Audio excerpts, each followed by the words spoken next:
Check, check, hello, hello, check.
बोलो जरा बैठ जाए.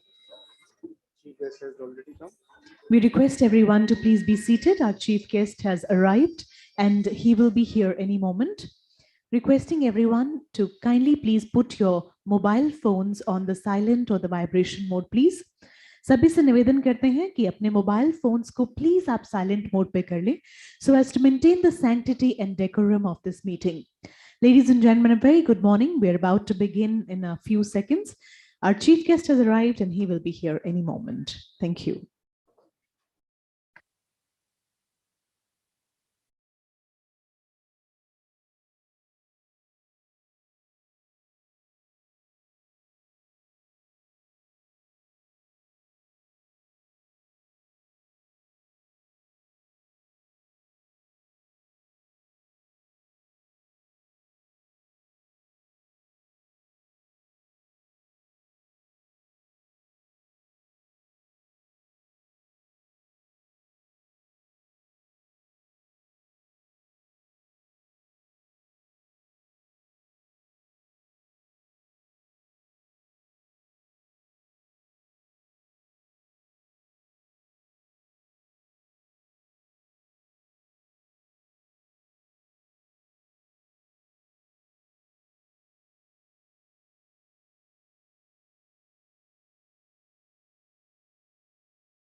Ladies and gentlemen, may we request everyone to please maintain silence.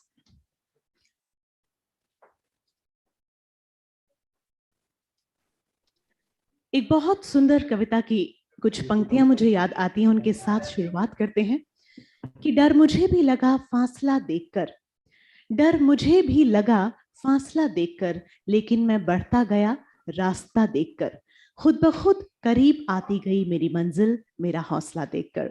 A very, very good morning, everyone. I am Juhi Malhotra, and today once again I have the pleasure of being your host.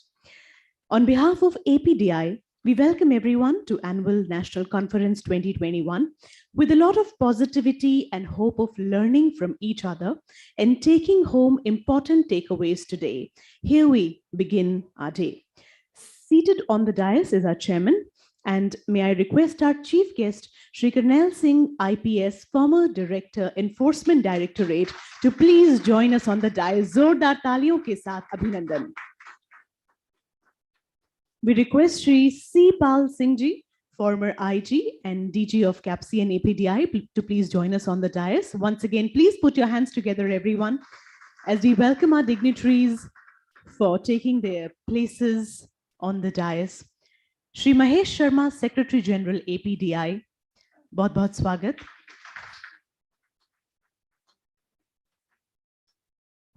Shri Ajit Singh, General Secretary, APDI, may we request you to join us on the dais.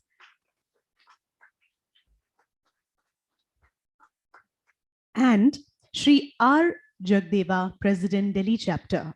बहुत-बहुत स्वागत. Once again, as a host, we welcome Shri R. Jagdeva, President, Delhi Chapter.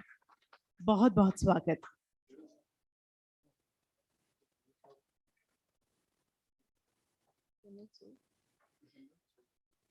General Sanjay Soi, may we request you to please join us on the dais, as requested by our chairman. जोरदार तालियों के साथ अभिनंदन. A very, very warm welcome to our esteemed panel seated on the dais. Ladies and gentlemen, we would be welcoming our chief guest by presenting him with a bouquet of flowers. Ladies and gentlemen, we request our chairman, Shri Kumar Vikram Singh Ji, to please present a bouquet of flowers to our chief guest, Shri Karnail Singh Ji.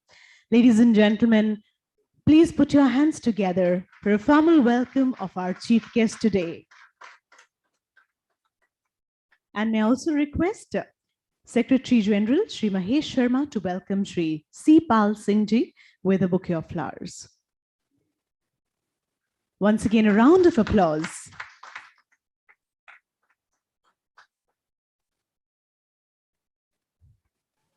हमारे देश की परंपरा है किसी भी शुभ कार्य की शुरुआत हमेशा ईश्वर के नमन के साथ हम करते हैं.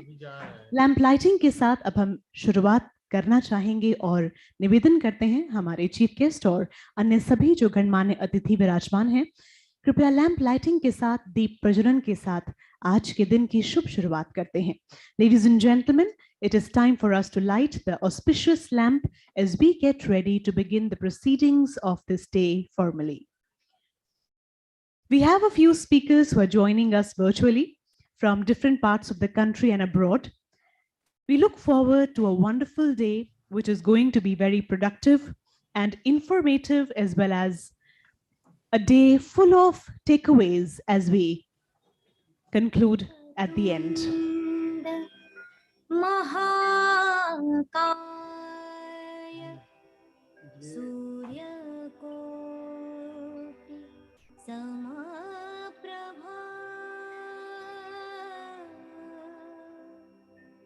निर्विघ्नं कुरु मे देव सर्वकार्येषु सर्वदा.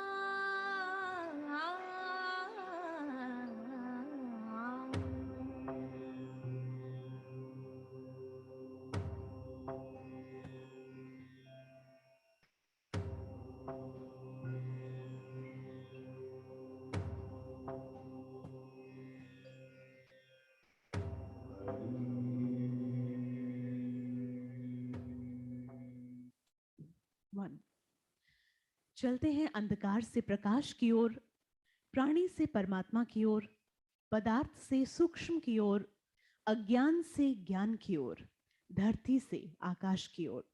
We seek the blessings of the Almighty. Ladies and gentlemen, for the welcome address, सबसे पहले, first and foremost, may I please invite our chairman, Kumar Vikram Singh ji, to please join us and address the August House today, welcoming Kumar Vikram Singh ji, our chairman. Ladies and gentlemen, put your hands together for a very, very dynamic chairman who's full of a lot of ideas और जिनकी leadership में बहुत तरक्की की है APDI ने. बहुत बहुत स्वागत सर.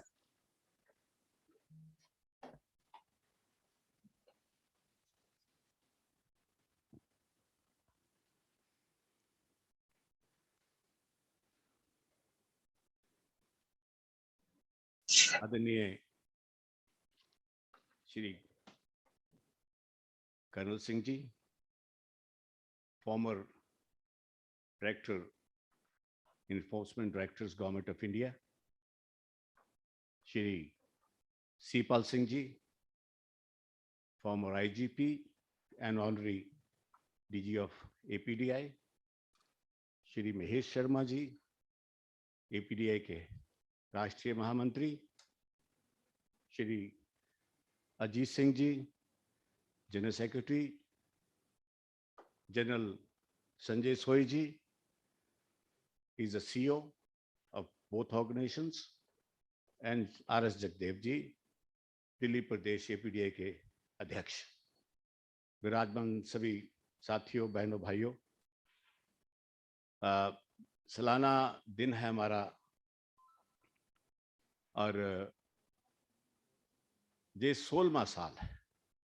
16 साल हो गए कि लगातार हम अपने ये दो संगठन जो है कैप्सिया और APDI, उसके सारे लोग आके मिलते हैं, संगठन की बातें होती हैं, आगे कैसे बढ़ना है, पीछे क्या क्या हुआ है, जिसको लेखा जोखा बोलते हैं, उसका चर्चा होती है.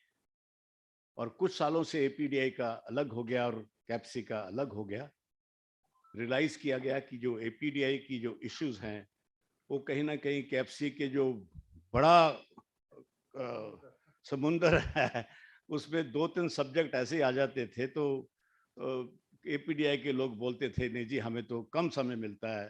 तो हालांकि मैं हर साल बोलता था अभी सिक्योरिटी भी इंटेलिजेंस से रिलेटेड है, लेकिन इनकी जो संतुष्टि नहीं होती थी साथियों की, तो फिर हमने इसको थोड़ा सा अलग किया था और उससे काफी संगठन को बल मिलता भी नजर आ रहा है. और पहले नहीं पता लगता था कि किसकी कितनी इन्वॉल्वमेंट हो रही है APDI में, अब ये भी पता लगने लगा है कि कौन कितना काम कर रहा है, संगठनों में कितनी एक जान भरने वाले लोग हैं या जिनको पुश करने की जरूरत है, ये भी एक हमें देखने को मिल रहा है.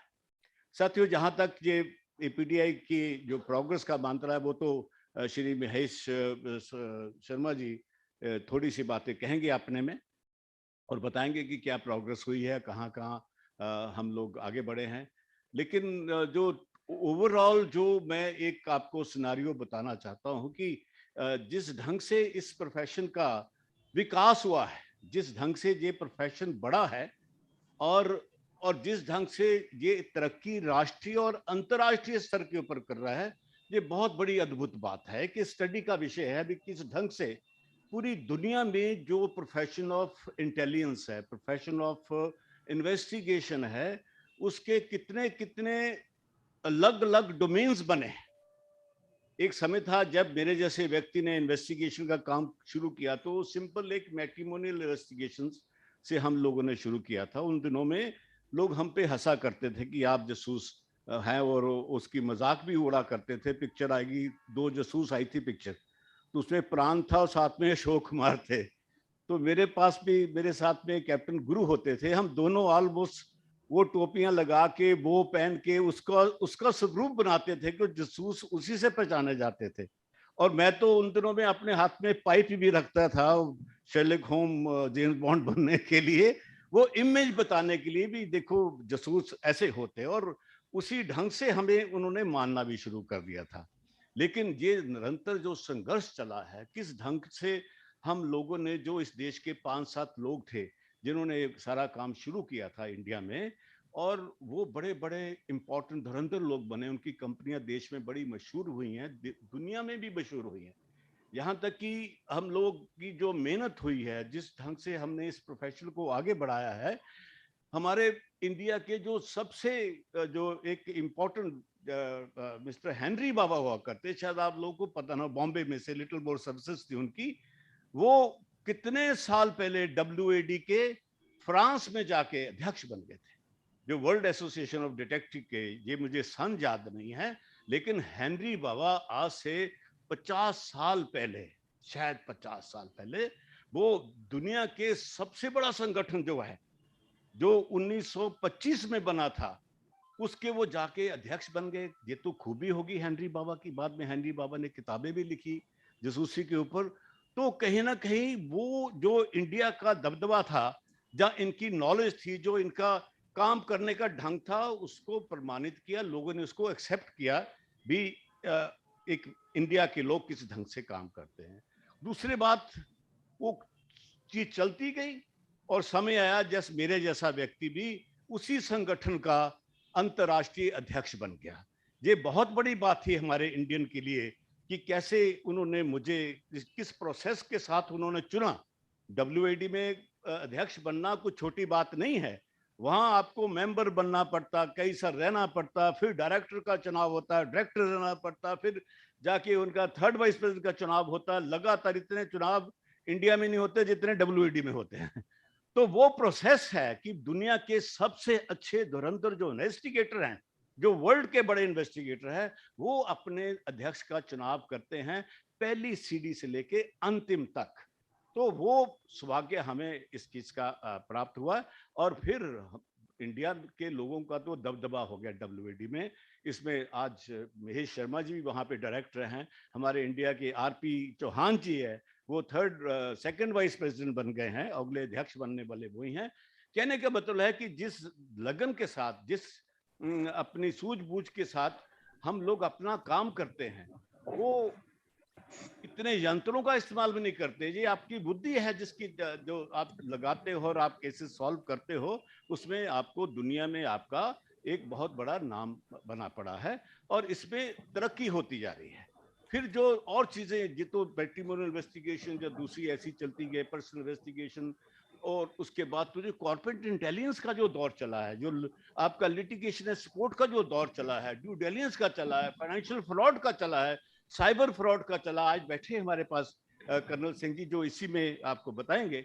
लेकिन इन सारे क्षेत्रों में इंडिया में बहुत तरक्की हुई है। भारत सरकार इसको मानती है कि आप लोगों का बड़ा काम है, इसलिए उन्होंने 2007 में, शायद आई थिंक 2007 में, private detective agency regulation act पेश किया था, और वो इस सारे प्रोफेशन को उन्होंने प्रबंधन इसका करने के लिए वो एक्ट पेश हुआ था। और एक्ट के ऊपर कहीं ना कहीं जो मुझे कहने में कोई परेशानी नहीं है, कुछ देश विदेश की जो 4-5 अकाउंटिंग फर्म्स थी, जो जो जहां अकाउंट्स काम करने की आई हैं, वो ही इस फील्ड में घुस गई, और उन्होंने ही इन्वेस्टिगेशन का सबसे बड़ा हिस्सा उन्होंने लेना शुरू कर दिया। भारत सरकार की जो मल्टीनेशनल कंपनी, वही उनको ही अच्छा मानती थी। नाम तो उनके बड़े थे, लेकिन उसमें काम करने वाले कौन थे? वो इंडियन ही लोग थे। वो इंडिया के CBI के, IB के, आपके फाइनेंशियल सर्विसेज के लोग थे, जिनको वो हायर करते थे। उन कंपनियों ने मिलके उस एक्ट को पास नहीं होने दिया। 13 साल तक एक एक्ट पार्लियामेंट के ठंडे बस्ते में पड़ा रहा। हम लगातार संघर्ष करते रहे। हमारे साथ BM पंडित जी थे, सुभाष बदावन थे, श्रीपाल सिंह जी थे। लगातार हम उसके ऊपर पूरा जोर लगाया। ये नहीं सरकार मानती नहीं थी, सरकार कहती बड़ी बात है, एक कमेटी बना देती थी, हाई पावर्ड कमेटी, दूसरी कमेटी, तीसरी कमेटी। हम उनके पास जाते, उनको बताते भी ये बात है, आपने फॉरेन की जो कंपनियां हैं वो नहीं होने दे रही। अरे कौन कौन सी कंपनी होने नहीं देती? अरे भैया आपको पता सारा कौन नहीं होने दे रही। जहां पे तो एक एक्ट पार्लियामेंट के अंदर कुछ स्वार्थी व्यक्तियों ने आप लोगों की प्रोग्रेस को रोकने के लिए, आपकी जो इनकम को रोकने के लिए, और आपको अपना कुली बनाने के लिए। अब वो कुली इसलिए कि काम वो लेते और आके काम देते, अपने श्री मुकेश जी को देते, दूसरे लोगों को देते काम। काम हम करते तो हम इनके कुली बन गए।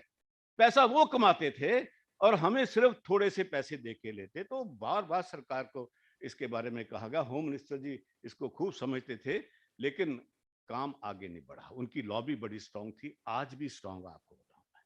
उनका जो प्रभाव है, आदि गवर्नमेंट तो केपीएमजी की रिपोर्ट पे चलती, कोई डिलाइट पे चलती, उन्हीं से रिपोर्टें लिखाते हैं।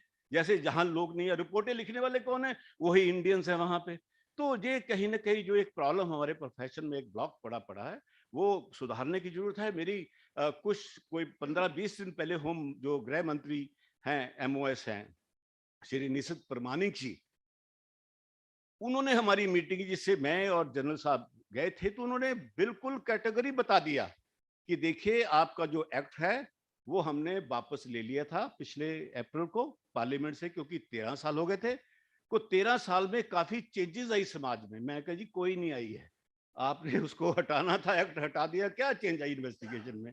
तो कहते नहीं जी रूल्स में, रूल्स सारे अच्छे बने थे हमने, जो हमने कैप्सी से भी अच्छे रूल बना के, जो कैप्सी के रूल्स में प्रॉब्लम थी वो हमने इसमें हम उसको एड्रेस किया था। कैप्सी में नेशनल लाइसेंस नहीं मिलता, लेकिन हमने जो पटारा एक्ट है उसमें नेशनल लाइसेंस की भी व्यवस्था की, और बोर्ड जो सेंट्रल बोर्ड बनाया जो कैप्सी में नहीं है, स्टेट बोर्ड बनाने की व्यवस्था थी। होम मिनिस्ट्री ने इसको सारा फाइनल किया।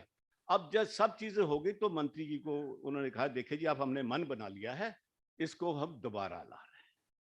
ये कईयों के लिए अच्छी खबर हो सकती है, कईयों की बुरी भी खबर हो सकती है, क्योंकि अब आपको लाइसेंस बनाने की उनकी मंत्री जी के हिसाब से पूरी तैयारी है। उन्होंने कम से कम 7-8-10 मिनट पर इसी के ऊपर चर्चा की, प्राइवेट डिटेक्टिव के ऊपर, कि हम किस ढंग से इसको हम इन्वॉल्व करेंगे अपने इंटरनल सिक्योरिटी अरेंजमेंट्स में। और मैंने कहा एक्ट तो पूरा ठीक बना पड़ा, आप इसको देख लीजिए, इस पर कोई त्रुटि तो है नहीं, अब आप पेश कर दोगे तो ढंग है। लेकिन फिर लॉबी का मैंने बताया कि हम लॉबी की परवाह नहीं करते।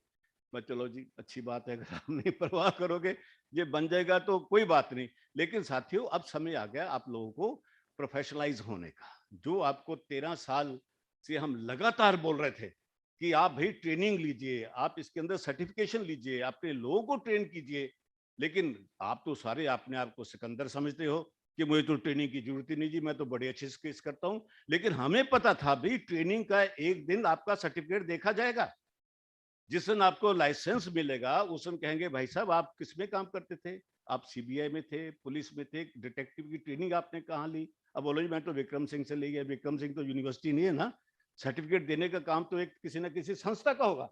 तो संस्था को बनाने की हमने कोशिश की, हमने आपको ट्रेनिंग देने की बार बार कोशिश की है। यहां तक कि जो इंडिया की सबसे बड़ी ऑर्गेनाइजेशन इंश्योरेंस वाले हैं AAI, उनके साथ लांसर अपना इसने एपीडीआई ने एग्रीमेंट किया कि हम इंश्योरेंस के जो इन्वेस्टिगेटर है उसकी ट्रेनिंग हम AAI से करेंगे। जो गवर्नमेंट का इंस्टीट्यूट है आपका इंश्योरेंस का, वो उन्होंने ट्रेनिंग देना शुरू कर दिया। उन्होंने पैसे खर्चे, एक बहुत बड़ी अमेरिकन ट्रेनिंग कंपनी है, आपको याद होगा बार बार इसका जिक्र करते हैं। उन्होंने कहा जी आप लीजिए, क्योंकि इंश्योरेंस फ्रॉड इस देश में बहुत बड़ा है, तो कम से कम आपके पास एक सर्टिफिकेट हो जाए जिससे इसके ऊपर आपको कोई मान्यता तो प्राप्त हो कि आपके पास डिग्री कौन सी है। तो ये लगातार जो हमारा चीज चल रही है आपको ट्रेन करने की, आपको प्रोफेशनल में लाने की, और आपके बाकी लोग जो है वो ट्रेंड हो, क्योंकि समय बदल रहा है, रूल बदल रहे हैं। अब आप पीछे हम सर्वेलेंस करते थे, आप सर्वेलेंस नहीं कर सकते, आप उसमें स्टॉकिंग में आ जाते हो, आप किसी लड़की का पीछा नहीं कर सकते। अब प्राइवेसी रूल्स आ रहे हैं, आ भी चुके हैं कि आप कहेंगे ये तो प्राइवेसी है जी, अगर प्राइवेसी का वायलेशन करोगे तो आप जेल में जाओगे। ये बड़ा अंतरराष्ट्रीय स्तर के ऊपर ये बहुत बड़ा इश्यू बन गया है। अब प्राइवेसी को आप उल्लंघन ना करो, इसके कोई ना कोई ढंग आपको अपनाने पड़ेंगे कि नहीं। बाकी जगह तो दूसरे देशों में अगर आप फोन के ऊपर बोलते हो जी मैं पुलिस स्टेशन से बोल रहा हूँ, आपने को खबर लेनी होती है, जहां हम फेक कर लेते हैं ना, जहां मैं यहाँ से बोल रहा हूँ बताइए जी डिटेल दीजिए, अब वहां पे ये अपराध हो गया है। आप फोन के ऊपर किसी का नाम लेके कोई सूचना इकट्ठा नहीं कर सकते, जो अभी भी हम करते रहते हैं। तो ये सारी बातें, नई चीजें जो दुनिया भर में आई हैं, उसको आपको समझने की जरूरत है। साइबर क्राइम बहुत बड़ा बन गया, साइबर फ्रॉड बहुत बड़ा, एक अरबों खरबों का फ्रॉड हो रहा है। ये कोरोना के टाइम में कितने बड़े फ्रॉड हुए हैं। आपके पास आईपीआर के केसेस हैं। आईपीआर इतना बड़ा एक बिजनेस बन गया है कि इस कोरोना काल में लोगों ने जितने सैनिटाइजर थे वो सब नकली बनने शुरू हो गए, खाने के पदार्थ बनने लगे, विस्की बनने लगी, दूध बनने लगा, बच्चों के प्रोडक्ट बनने लगे, जूते आते, जितनी चीजें थी। अगर कहीं दुनिया में कोरोना काल में जो कोई प्रोफेशन प्रफुल्लित हुआ है, वो सारे फेक आइटम बनाने वाले लोग थे। वो अरबों खरबों डॉलर का बिजनेस चला। और आपको बताना चाहता हूं कि ये जो फेक का सिंडिकेट चलता है दुनिया भर में, ये बहुत ही संगठित है। It is a very well organised thing. और इसका जितना पैसा इकट्ठा होता है किसी चीज का, ये देश में आतंक फैलाने के लिए होता है। ये दुनिया में प्रमाणित हो चुका है कि ये जो फेक का रैकेट चलाते हैं, क्योंकि जल्दी पैसा लोगों को मिल जाता है, फंडिंग का पता नहीं लगता, तो अरबों खरबों का रुपया आपकी देश के अंदर अशांति फैलाने के लिए, टेररिज्म फैलाने के लिए ये फेक का काम होता है, जो कोरोना में खूब हुआ। ये तो बड़े मौके से मैंने प्रधानमंत्री जी की को चिट्ठी लिख के कहा कि ये कोरोना काल में ऐसा काम होएगा। तो पुलिस तो उस वक्त तो लॉ एंड ऑर्डर में लगी थी, आपके जो प्रोटोकॉल को फॉलो कराने में लगी थी, जितने ये कोविड के थे, तो उस वक्त पुलिस अपने और काम में लगी थी। तो तब मैंने उनको रिक्वेस्ट किया कि आप हमारे प्राइवेट डिटेक्टिव जो हैं उनको अलाउ करें कि वो जगह जगह जाके रेड करें जहां गलत हो रहा है। डिटोल का बन रहा है, दुनिया नेम प्रोडक्ट वो सारे बने, आपके ये मास्क जो है ये इतने नकली बने, कुछ कहने की बात नहीं।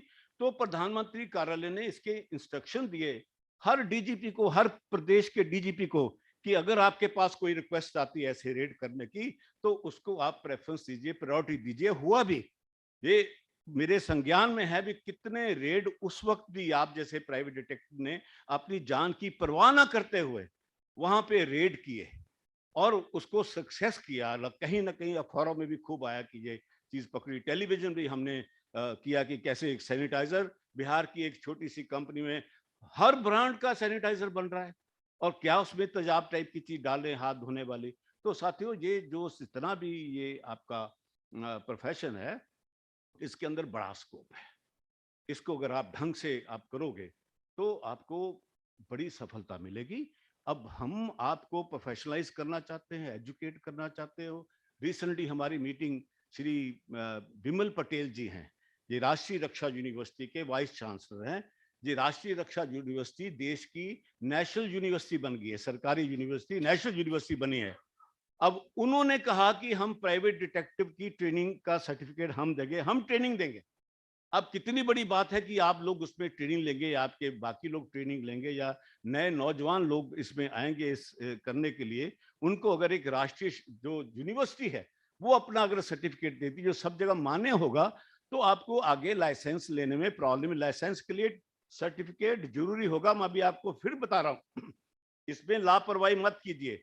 जब ये आपके RRU के सर्टिफिकेट शुरू हो गए तो आप सबके वो तो ऑनलाइन होंगे, सारे के सारे ऑनलाइन होंगे, आपके काम में कोई अड़चन नहीं आएगी। लेकिन आप उसको जरूर करिए, और करके आप जिस दिन सर्टिफिकेट हो जाए, लागू हो जाएगा, उस दिन आपके पास एक सर्टिफिकेट होगा कि that I am a qualified investigator, I can do this thing. इसी ढंग से और बड़े बड़े सर्टिफिकेशन है, जिसमें फाइनेंशियल फ्रॉड के ऊपर बहुत कुछ है, ड्यू डिलिजेंस के ऊपर बहुत कुछ हो रहा है, इंटरनल इन्वेस्टिगेशन, इंटरनल इंटेलिजेंस के लिए बड़ा है। तो ये जो कॉर्पोरेट इंटेलिजेंस का जो एक नया आपके पास एक नया फील्ड खुला हुआ है, उसमें आपको बड़ा ही तरक्की मिलेगी, उसमें आपको बहुत ही बिजनेस मिलेगा। और आपका बिजनेस तभी होगा if you are a known as a qualified investigator. आपकी संस्था का नाम association of professional detective and investigator है। प्रोफेशनल आप तब बनते हो जब आपके पास कोई ना प्रमाण हो कि यू आर ए प्रोफेशनल। तो इसलिए इसका सर्टिफिकेशन का जो प्रोसेस है वो भी जल्दी अब शुरू करने जा रहे हैं। तो आपसे मेरे एक सलाह होगी कि आप इसको सारे लोग देश भर में, मैं देख रहा हूं कि बाकी स्टेट में भी काफी लोग इसके साथ जुड़े हुए हैं, जो देख रहे हैं। गुजरात से मैं त्यागी जी को देख रहा हूँ, चौहान साहब जिनके बारे में बोल रहा था, RP चौहान जी जो हमारे WAD के सेकंड वाइस प्रेसिडेंट बन गए, आगे बने अध्यक्ष हैं। इन्होंने हमें, और जितने साथियों को मैं देख रहा हूँ इस सामने के ऊपर, I can see captain Joshi also from Gujarat. So there are so many people at the moment. आपके भारती जी को देख रहा हूँ मैं, Bharti is also sitting there. So what I'm trying to do is that the kind of network we have in India is one of the finest reliable network.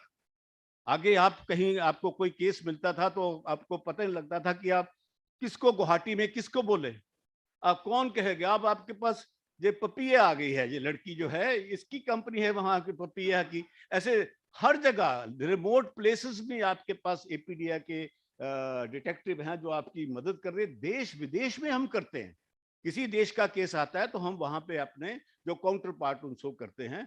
तो आपको जो आज यहाँ इकट्ठा हुए हैं इसके ऊपर थोड़ा सा ज्ञान का आदान प्रदान होगा, आप में अवार्ड दिए जाएंगे। इस बार हमारा सौभाग्य प्राप्त था कि एक ऐसे व्यक्ति को हम अवार्ड दे रहे हैं और जिनका खुद का बेटा किडनैप हुआ, मर्डर कर दिया गया था। उसके बाद उन्होंने किस ढंग से उसकी पुलिस नहीं कर पाई, उनको ढूंढ पाई उस मर्डर को। तो एक जो दुखी पिता था उसकी लगन देखना कि किस लगन से उस व्यक्ति ने उस मर्डर को, किडनैपर को पकड़ा। एक बार नहीं, दो बार पकड़ा उसको और उसको जेल पहुंचवाया। जेल पहुंचाने के बाद वो आदमी जेल से थोड़ी देर के बाद पैरोल पे आ गया, उसने अपना फेक मर्डर कर दिया, अब करवा लिया, फिर उन्होंने उसको पकड़ा।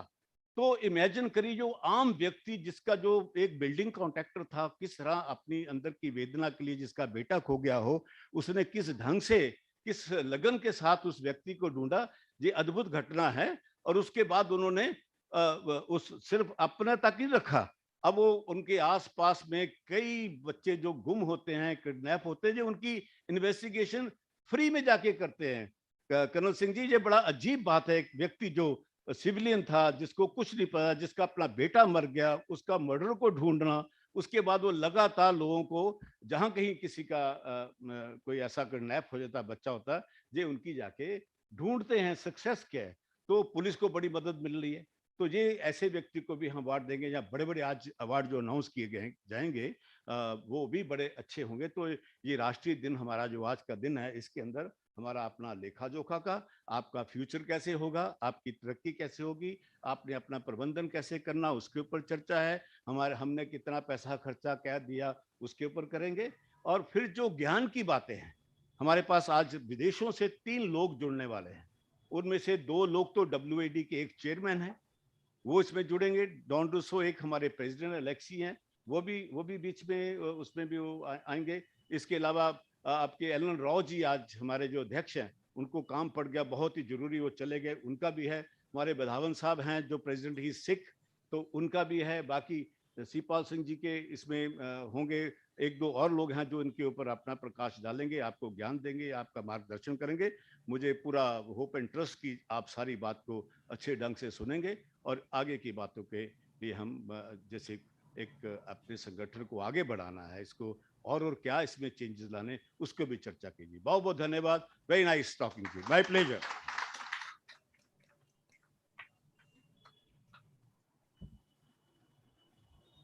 Thank you so much, Chairman Sir, for setting the tone for the day and for sharing such important details about what happened in the past 1 year. Our Chairman is very, very clear in his thoughts, views, and ideas, and the vision of taking the industry forward.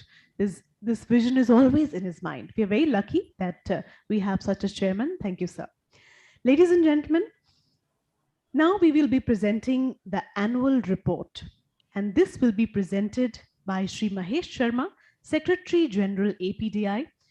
Very, very committed and hardworking, as we have always seen him. Let's welcome Shri Mahesh Sharma, Secretary General APDI. पर जोरदार तालियां महेश जी के लिए.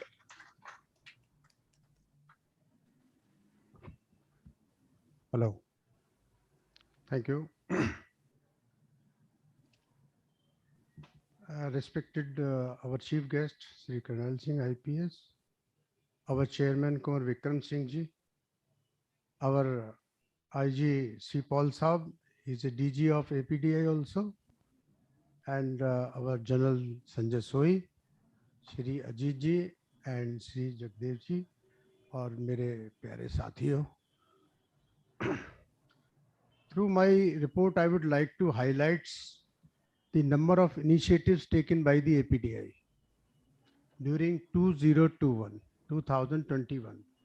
and especially during the COVID season, pandemic, when India was going through a very critical period of COVID-19, and there was shortage of medicines, oxygens, supply of fake medicines, sanitizers, and food products, liquors.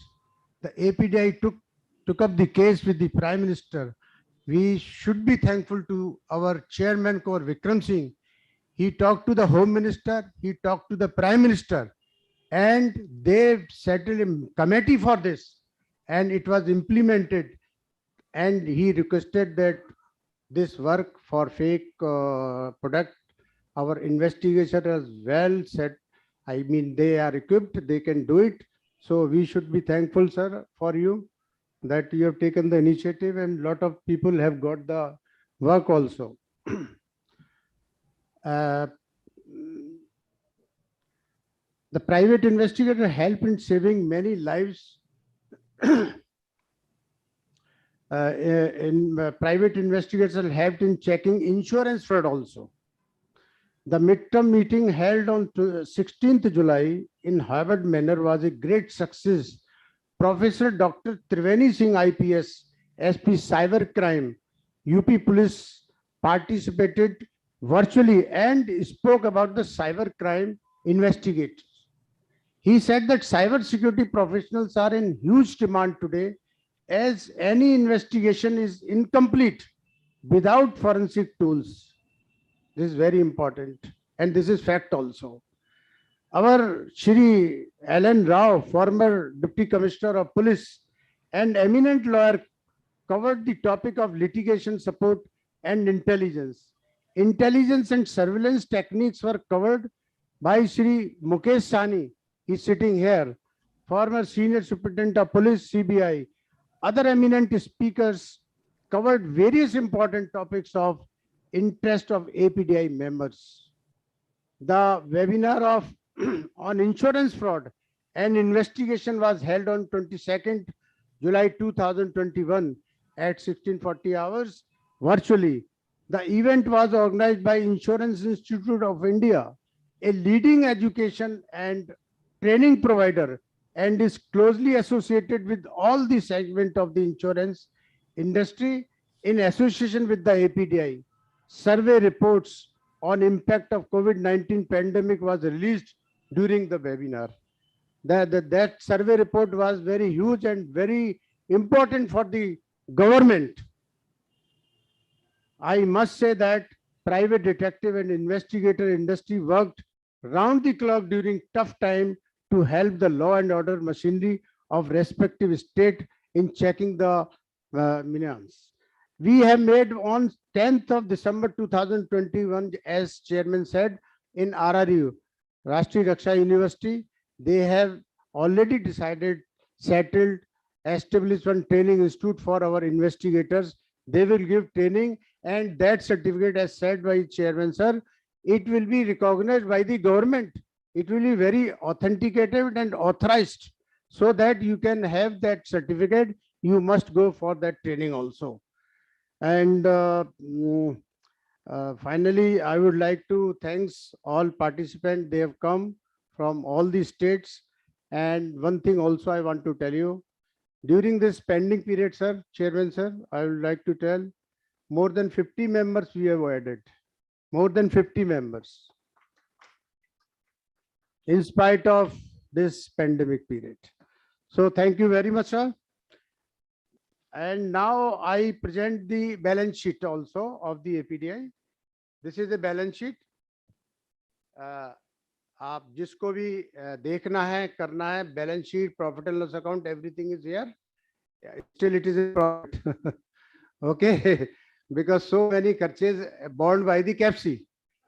Okay, this I want to tell you. So please propose somebody, and seconded, Ajit. No, Ajit cannot do it. Yes, anybody? Rajiv? Yes, propose. Okay. Balance sheet. The balance sheet will be shared with everybody. Everybody, yes. Loss है, profit है.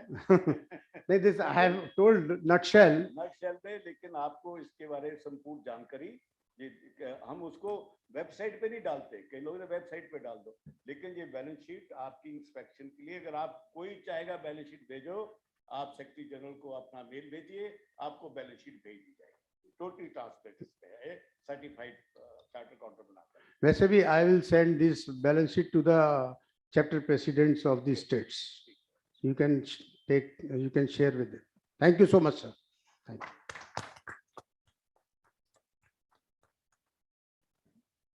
Thank you, sir, for presenting the report. Ladies and gentlemen, for any event to be successful, sponsors play a very, very important and indispensable role. Dear friends, our platinum sponsor for today's conference is Lancers, India's leading intelligence and security risk consulting corporation. Please take a look at the video, which will let us know more about them. So, a video on Lancers.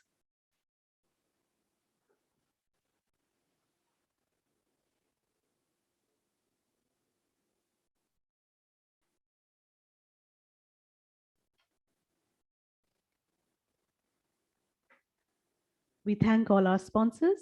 Platinum sponsor का हम बहुत बहुत धन्यवाद करते हैं. Lancers, which is India's leading intelligence and security risk consulting corporation, for all the support and help that they have offered for today's annual national conference. Ladies and gentlemen, we will now take a look at this video और इसके बाद हमारे national president का address होगा. For all the support and help that they have offered for today's annual national conference. Ladies and gentlemen, we will now take a look at this video और इसके बाद हमारे national president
का address होगा.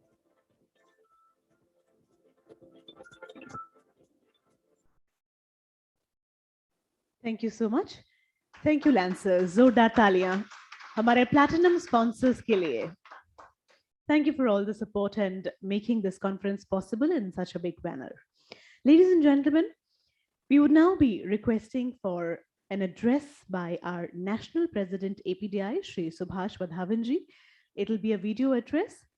Kindly look at the video. Thank you for all the support and making this conference possible in such a big manner.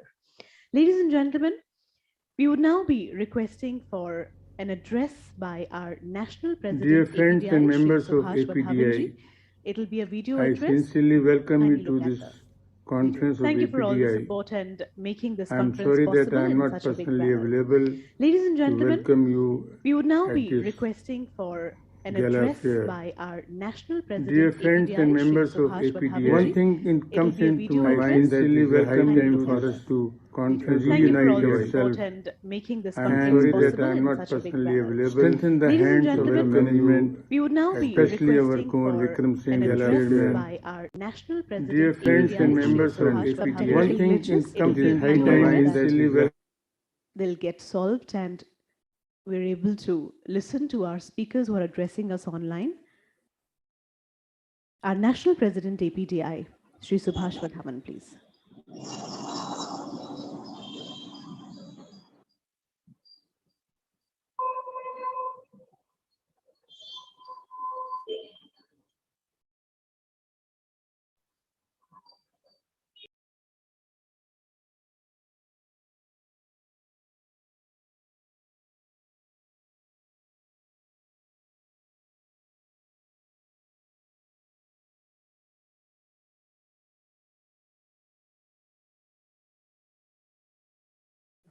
Yes, sir.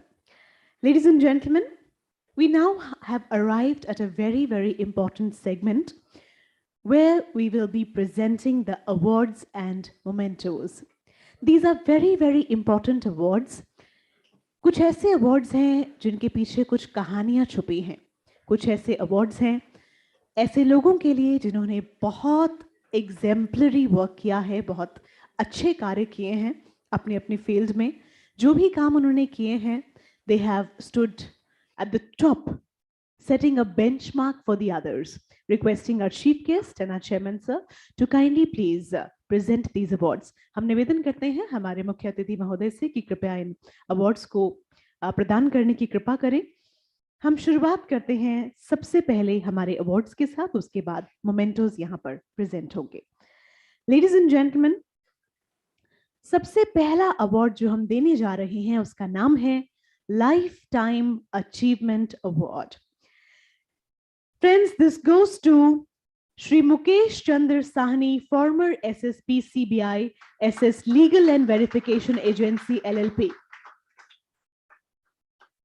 He carries 34 years of experience of CBI, wherein he had investigated a large number of high-profile cases pertaining to anti-corruption, economic offenses, wildlife, and narcotics.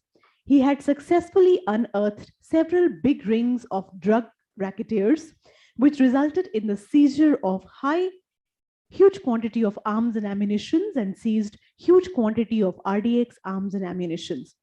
In his recognition of good services in the CBI, he has been awarded the Indian Police Medal for Meritorious Service and the President Police Medal for Distinguished Services in the year 2006. बहुत बहुत बधाई. Once again, जोरदार तालियां श्री मुकेश चंद्र साहनी के लिए.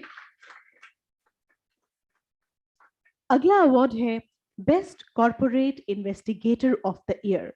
And this will be presented to Shri Shivendra Pratap Singh from Lancers Network Limited. Shri Shivendra Pratap Singh played key role in planning and execution of many enforcement actions against counterfeiters during lockdown periods. This was done to secure the lives of citizens during most difficult times. Equipped with over 20 years of experience in providing customized risk mitigation solutions in South Asia, Shivendra is spearheading Lancers, India's leading intelligence and security risk consulting corporation. He has a master's in international security with a specialization in terrorism, insurgencies, and intelligence in South Asia from the University of Warwick, UK, and a business degree from University of Sheffield, UK. Many congratulations. We move on, and now the award for Best Detective of the Year. Ladies and gentlemen, हम चाहेंगे सब आप इस बात पर ध्यान दें, एक कहानी जो अब हम सुनाने जा रहे हैं. Best Detective of the Year award goes to Shri Suryakant Bhande Patil from Spy Sanket. एक बार जोरदार तालियां इनके लिए. Shri Suryakant is a civil contractor based out of Pune. Over the past 13 years, he has helped solve dozens of kidnapping cases for free. In 1999, Suryakant was living in Shirwal in Maharashtra when his family faced a great tragedy. His 3-year-old son Sanket was kidnapped from outside his school. When the police efforts fell short, he took matters into his own hands.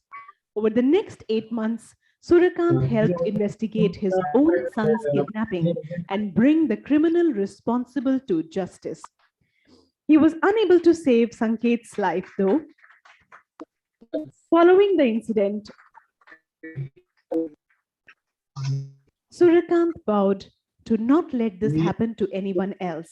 In 2009, he started his own detective agency, Spy Sanket, where he works on kidnapping cases for free. Suryakant has helped bring justice and closure to dozens of families and continues even today. Congratulations for the award. Ladies and gentlemen, moving on, we now have the Best Young Investigation Entrepreneur of the Year. For the Best Young Investigation Entrepreneur of the Year, the award goes to Ms. Papiya Bhadra from Green Beret Enforcement and Secret Services Private Limited. Ms. Papiya belongs to Jalpaiguri in West Bengal. She is the founder director of Green Beret Enforcement and Secret Service Private Limited, having its office in Siliguri. She successfully completed number of cases in brand power protection, financial investigation, land litigation case, and classified cases. Many, many congratulations to Ms.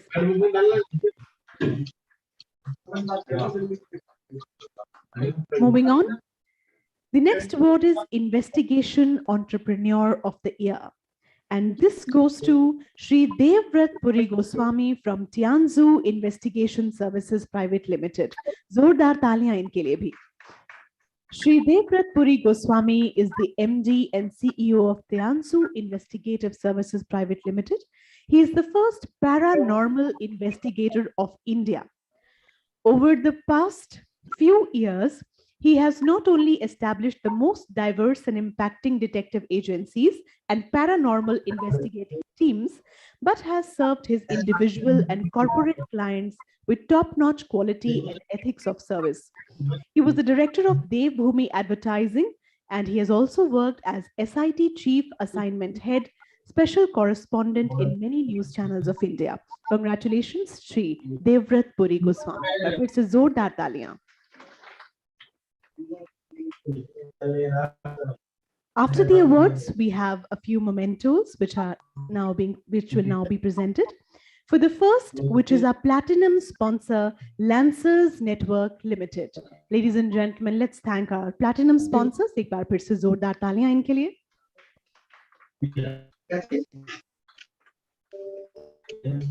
Shri Shivendra Pratap Singh is receiving this memento. Moving on to appreciation awards now.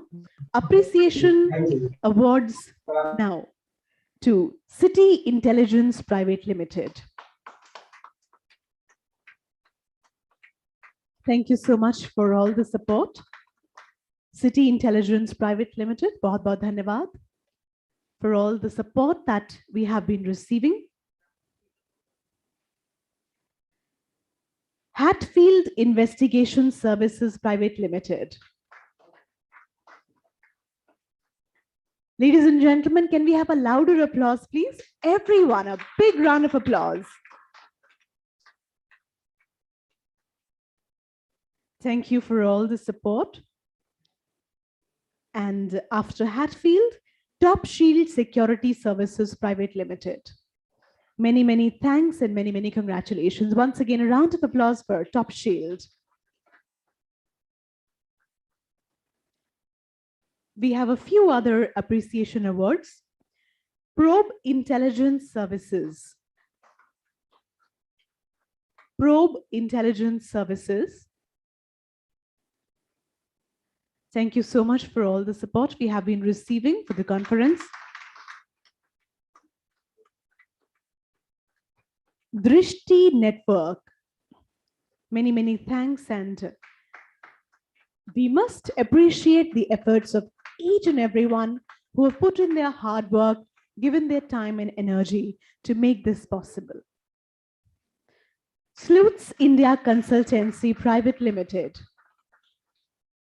Sleuths India Consultancy Private Limited.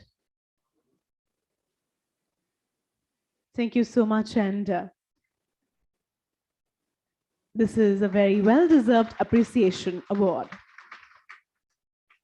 Law Abiding Technology.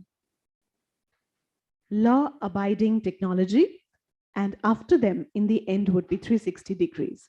So let's begin with Law Abiding.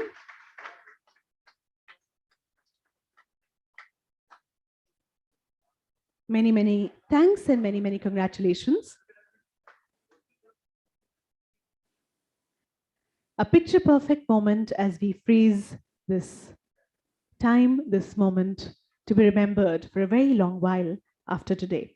360-degree investigations. Everybody, please put your hands together.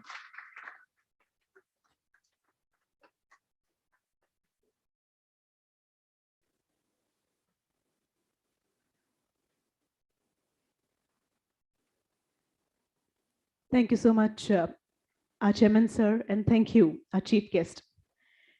Ladies and gentlemen, now is the time of an address on cryptocurrency and cyber security. और इसके लिए अब हम आमंत्रित करना चाहेंगे हमारे मुख्य अतिथि महोदय को. Ladies and gentlemen, please welcome Shri Karnail Singh, IPS, former Director, Enforcement Directorate, to please say a few words. And हम सभी का आज हौसला बढ़ाए जोरदार तालियों के साथ एक बार बहुत बड़ा एक मीठा सा अभिनंदन. Sir.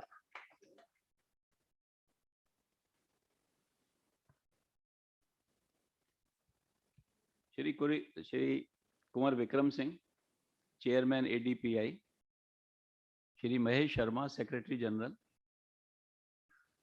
Shri C Pal Singh, farmer IGP, general Sanjay Singh, Shri Ajit Singh, Shri RS Jagdev,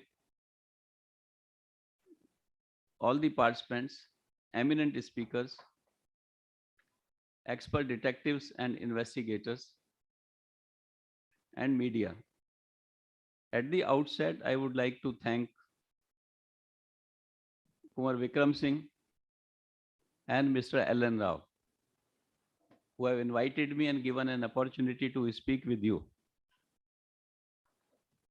Elon Rao जो है हमारे दिल्ली पुलिस के, मेरे साथ काम किया उन्होंने, बहुत ही एज डिटेक्टिव रहे हैं बहुत सारे फील्ड में. अब वो एडवोकेट बन गए हैं. मैं उनकी बहुत रेस्पेक्ट करता हूँ कि इतना अच्छा काम किया है. कई उनके साथ क्रिमिनल्स के साथ एनकाउंटर में भी वो सक्सेसफुल रहे हैं. बहुत ही अच्छे ऑफिसर्स हैं. मैं सूर्यकांत जी को बहुत बहुत बधाई भी देता हूँ. और मतलब एक फीलिंग होती है कि किस तरह से इतना एक्यूट पेन जो इनको रहा होगा, उसका सब्लिमेशन हुआ, पैशन बना उनमें दूसरों की सेवा करने का. और ये जो इन्वेस्टिगेशन कर रहे हैं, किडनैपिंग केसेस को सॉल्व करने में, फ्री करते हैं, किसी से पैसा चार्ज नहीं करते. बहुत बड़ा कंट्रीब्यूशन है. इनको बहुत बहुत बधाई.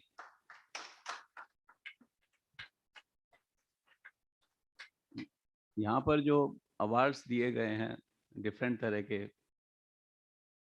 लाइफ टाइम अवार्ड है और दूसरे अवार्ड है, मैं उन सबको बहुत बहुत बधाई देता हूँ कि ऐसे ही आगे भी काम करते रहें. एक बात जो कुंवर विक्रम सिंह जी ने कही है, बहुत इम्पोर्टेंट है कि किस लॉ के तहत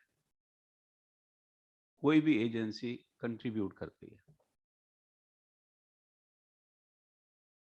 जो इन्वेस्टिगेटिंग एजेंसीज हैं कंट्री की या इंटेलिजेंस एजेंसीज हैं कंट्री की, उनके लिए लॉ बना हुआ है और उस कानून के अधीन काम करते हैं.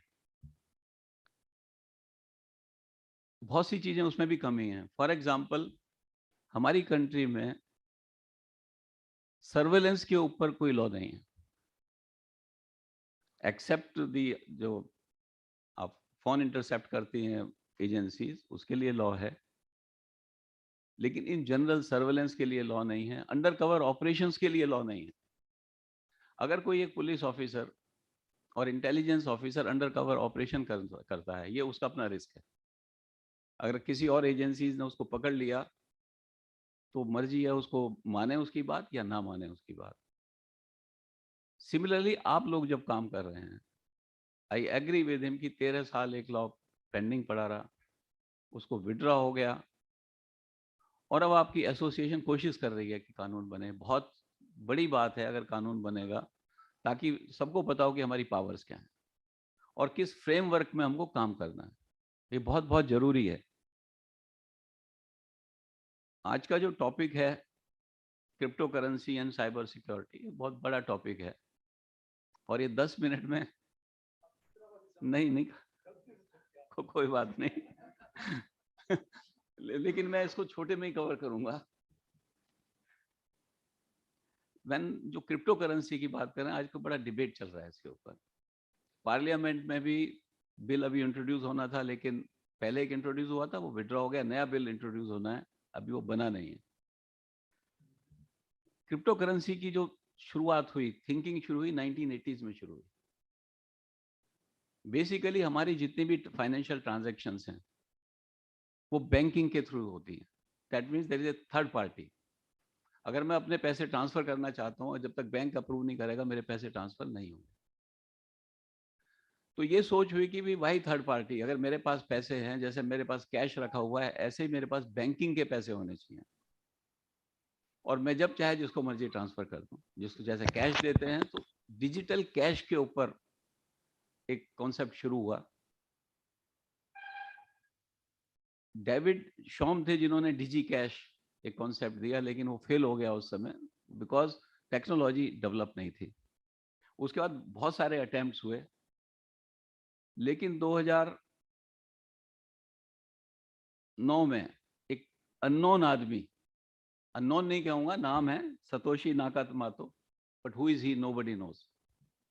उसने एक पेपर दिया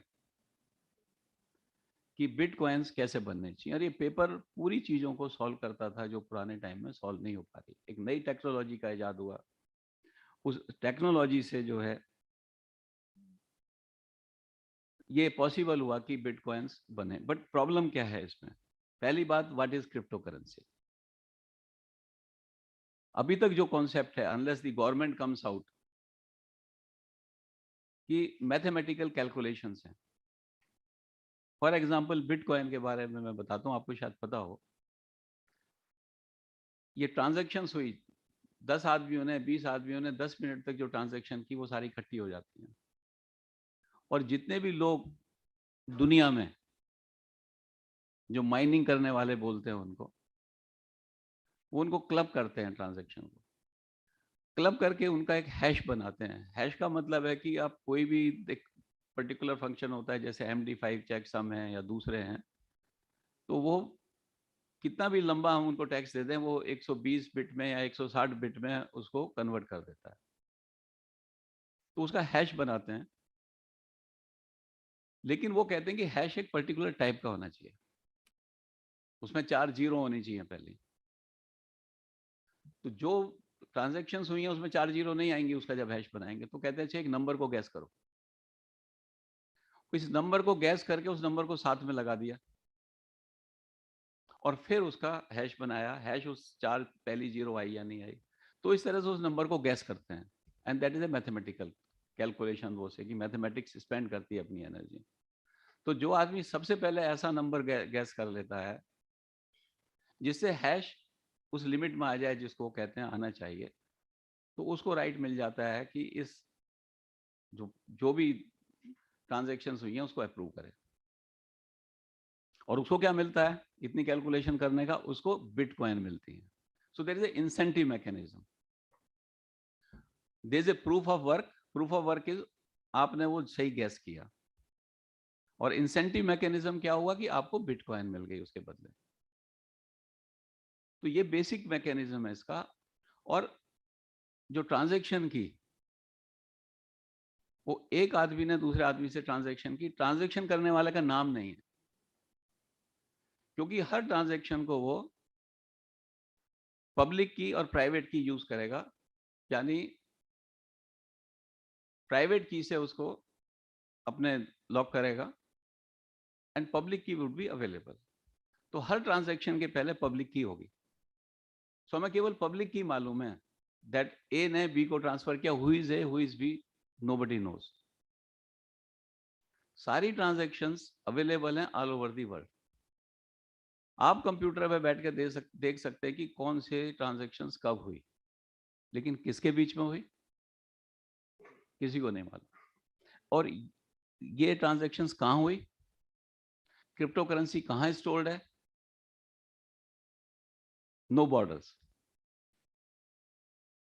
यानी मैं यहां बैठ के किसी को ट्रांसफर कर रहा हूं crypto currency, the person may be staying anywhere in the world. तो क्या मैं करेंसी ट्रांसफर कर सकता हूं इंडिया से दूसरी कंट्री में? तो उसके लिए फॉरेन एक्सचेंज मैनेजमेंट एक्ट आ जाता है, फॉरेन एक्सचेंज लॉज आ जाते हैं। बिना ऑथोराइज एजेंट के कोई भी करेंसी बाहर ट्रांसफर नहीं हो सकती या बाहर से इंडिया में नहीं आ सकती। तो पहला कंसर्न जो है गवर्नमेंट का है कि क्रिप्टो करेंसी प्रॉब्लम क्रिएट करती है फॉरेन एक्सचेंज मैनेजमेंट एक्ट में। दूसरा इशू जो है इन्वेस्टिगेशन, आप सब लोग इन्वेस्टिगेशन करते हैं, हाउ टू फाइंड आउट कि ये ट्रांजैक्शंस कहाँ से हुई, किसने करी। तो जब तक आपको ये नहीं पता हो ये पब्लिक की किस आदमी की है, आप उसको ट्रेस नहीं कर सकते। ये दूसरी समस्या है ट्रेसेबिलिटी की, जो इन्वेस्टिगेटिंग एजेंसी के सामने है। अभी कुछ केसेस हुए थे हैदराबाद में, उत्तरांचल में, चाइनीज कंपनी के लोग बैक पे थे उस पे। Some of that cryptocurrency has gone to the terrorist organizations. Now, how they come to know that terrorist organizations? Because international agencies ने through social media checking, internet checking ये पता करा कि ये particular public addresses terrorist agencies के हैं। Otherwise कोई तरीका नहीं है उसको पता करने का। एक कॉन्सेप्ट ये भी आ रहा है, जो क्रिप्टो एक्सचेंजेस लग रहे हैं, वो एक्सचेंजेस हर आदमी का रिकॉर्ड रखें कि ये पब्लिक एड्रेस किसके पास है, रजिस्टर कराएं। बट थिंकिंग चल रही है कि क्या पॉसिबिलिटी है, क्या पॉसिबिलिटी नहीं है। ये करेंसी है भी या नहीं, दैट इज अनदर क्वेश्चन। क्या ये कमोडिटी है, और क्या केवल ये something in our mind and it doesn't exist, उस पर भी डिबेट है।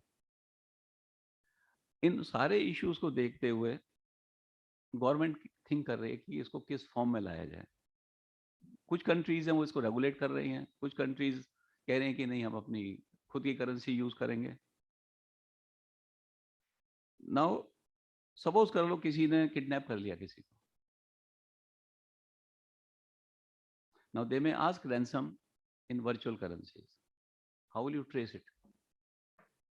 तो police has thinking how to do it, and large number of people are investing in crypto currency. अभी लास्ट वीक जो है, मेरे से एक ने पूछा कि सर ये क्रिप्टो करेंसी क्या होती है? मैंने कहा क्यों क्यों पूछ रहे हो इसके बारे में? तो कहता है कि मेरा दोस्त है, वो कह रहा था कि चलो क्रिप्टो करेंसी में इन्वेस्ट करते हैं, तो दोनों मिलकर करते हैं। तो मुझे समझ नहीं आया तो मैंने इन्वेस्ट नहीं करा। तो कहता मेरे फ्रेंड ने 2.5 लाख रुपए का लोन लिया बैंक से और उसकी क्रिप्टो करेंसी खरीद ली। वो फिर बढ़ते बढ़ते 54 लाख की होगी, पर अब 18 लाख में नीचे आ गई तो उसने बेच दी, उसको लॉस हो गया। तो मैंने कहा उसको प्रॉफिट में लॉस हो गया। बट ये इंडिकेट ये करता है कि लोग बैंक से लोन लेके भी क्रिप्टो करेंसी में लगा रहे हैं, बिकॉज एक वैल्यू है कि इसके रेट बढ़ रहे हैं, चाहे ये एग्जिस्ट करती है या नहीं एग्जिस्ट करती है। और इसलिए गवर्नमेंट को इस पर काफी थिंकिंग कर रही है कि इसको कौन किस तरह किस फॉर्म में लाए। क्या अपनी कोई क्रिप्टो करेंसी इशू करे गवर्नमेंट, या जो एग्जिस्टिंग क्रिप्टो करेंसीज हैं वर्ल्ड में उनको रेगुलेट करे, तो उसके बारे में भी थिंकिंग चल रही है। इसमें क्या हुआ, आरबीआई ने 2013 में एक सर्कुलर लाई थी, आरबीआई 24 दिसंबर 2013 को।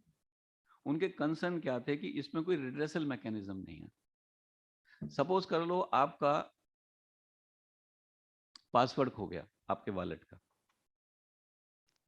then there is no mechanism to find out your money is lost forever. Secondly, high volatility है, डिपेंडिंग करेगा कौन सी कंट्री क्या लॉ ला रही है, क्या हो रहा है, ये कभी ऊपर चला जाएगा कभी नीचे चला जाएगा। एंड इलीगल एक्टिविटीज की पॉसिबिलिटीज हैं, जैसे मैंने बता रहा था कि इलीगल एक्टिविटीज हो सकती हैं। एक डार्क वेब है, आप सबको मालूम है। Now how does dark web works? It works on onion routing. Now, what is onion routing? Let's understand that. Suppose कर लो आप लोग इन्वेस्टिगेटर हैं, आपने करा कि ये ईमेल कहाँ से आया है, तो उसके लिए आप देखते हैं इसका इंटरनेट प्रोटोकॉल एड्रेस क्या है, आईपी एड्रेस क्या है। IP address uniquely particular time में अलॉट होता है, तो आपको उससे फोन नंबर मिल जाएगा, आप ट्रेस कर लेंगे। Now there are certain anonymizers, Russia में है, डिफरेंट कंट्रीज में, आप उस पर जाइए तो what they will do is आपका आईपी एड्रेस पील कर देंगे and put new IP address. Then you go to the third country, इसको भी पील करा दीजिए, एक और आईपी एड्रेस लग गया. You go to the fourth country. तो ये 7-8 लेयर्स की एक चेन बन जाती है. अब आपने इन्वेस्टिगेशन शुरू करा, आपने देखा आईपी एड्रेस कहाँ का है, रशिया का है. आप रशिया गए, वो कॉपरेट करे या ना करे, पहली बात. Secondly, how do you get information from foreign country? Letter rogatory आपको इशू कराना पड़ेगा कोर्ट के थ्रू. रशिया वाले कहते हैं ये आईपी एड्रेस फलानी कंट्री का है, मैं तो आप 7 लेयर में 7 कंट्री में घूमते रहेंगे एंड आपका इन्वेस्टिगेशन डिफिकल्ट हो जाएगा. तो जो डार्क वेब है उसमें क्रिप्टो करेंसी बहुत ज़्यादा चलती है और वहाँ हर चीज़ मिलती है. जो आप वेपन ले लो, ड्रग्स ले लो, हर चीज़ फ्री में मिलती है. And traceability is very very difficult.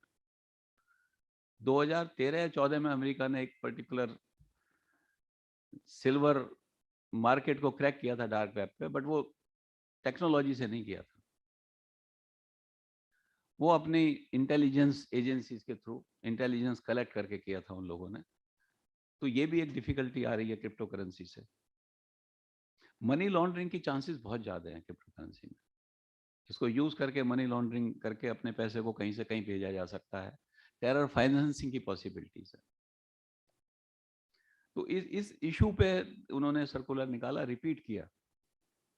फिर 6 अप्रैल 2018 को उन्होंने प्रोहिबिशन कर दिया.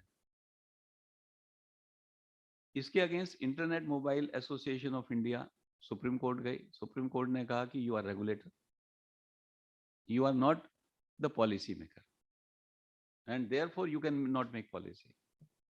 आरबीआई को, because RBI is a regulator, not a policy maker. Policy maker is a government. Now the government has to take a call how far they should allow cryptocurrency to be used. And there is a thinking going on in government, there is a churning going on, and they'll come out shortly with certain law which can be implemented in the country. Briefly, I will touch upon cyber crime और cyber security. आपका काम बहुत बढ़ने वाला है. बहुत सारी चीज आ रही है नई नई. पहली बात तो indiscriminate use of social media. Fake news है, हेट न्यूज है, आप कुछ भी पढ़ लो. अभी मैं पढ़ रहा था उस पर कल कि नीरव मोदी ने स्टेटमेंट दिया है, उसको भगाया गया है इतने पैसे लेके, 200 करोड़ लेके. फिर मैंने चेक किया, पता लगा है फेक न्यूज थी. अगर आप चेक ना करें तो आपके मन में एक ओपिनियन बन जाएगा. दैट इज वन एरिया कि how to counter fake news, how to counter hate news. IIT Kanpur ने एक प्रोजेक्ट दिया था ड्यूरिंग कोविड की कोई गलत सूचना देता है उसको कैसे काउंटर करें. लेकिन इन जनरल कोई सॉल्यूशंस नहीं है. कुछ कंपनीज ने, कुछ नेटवर्क्स ने बनाए हुए हैं कि वो बताते हैं कि ये न्यूज़ हेट न्यूज़ है या गलत न्यूज़ है. इसी तरह से अगर हम सोशल मीडिया का सिस्टम देखें, इनके सॉफ्टवेयर हैं, वो देखते हैं उनका बेसिक पर्पस क्या है कि आपको ज़्यादा से ज़्यादा अपने मीडिया में इन्वॉल्व करना. जैसे फेसबुक है, वो चाहेगी कि आप फेसबुक पे लगे रहो. ट्विटर कहेगा आप ट्विटर पे देखते रहो. इंस्टाग्राम है, वो कहेगा इंस्टाग्राम पे आप आते रहो. तो उन्होंने सॉफ्टवेयर बनाए हुए हैं कि what is your personality, what do you want to see on internet, and they project only that information to you. So they assess your personality, they assess your thoughts with these softwares. Suppose you have a thinking that this particular act is wrong, any particular act, you will get all those information which says this particular act is wrong. But if you are thinking that this particular act is right, you will get only that information which says this particular act is right. So you get biased. And this media is used for opinion making. Can be used by anybody, can be used by terrorists, can be used by criminals, can be used by politicians. The opinion making is very, very important, because opinion is truer than the facts itself. What do you feel is right is right. Then I talked about cryptocurrency, darknet. Internet of things are coming in big way. Now, what is Internet of things? The appliances connected to internet. Suppose you have fridge at home, it is connected to internet. You have heater, you have AC connected to internet. Suppose कर लो एक आदमी अपने घर में चलता है and he gives a message कि मैं घर में आ रहा हूँ, 10 मिनट बाद में बात लूंगा, मेरा पानी गर्म कर देना. Now this all be done in the future. Now somebody hacks into this system and makes it a boiling water, and you jump into your tub and all burnt. This is a possibility in future. In hospitals, medicines are given on computer. Everything doctor writes on computer, then nurse gives this. Somebody hacks into the system and change the medicines. So the cyber area will be having a lot of challenges in future. Then we have interconnected databases.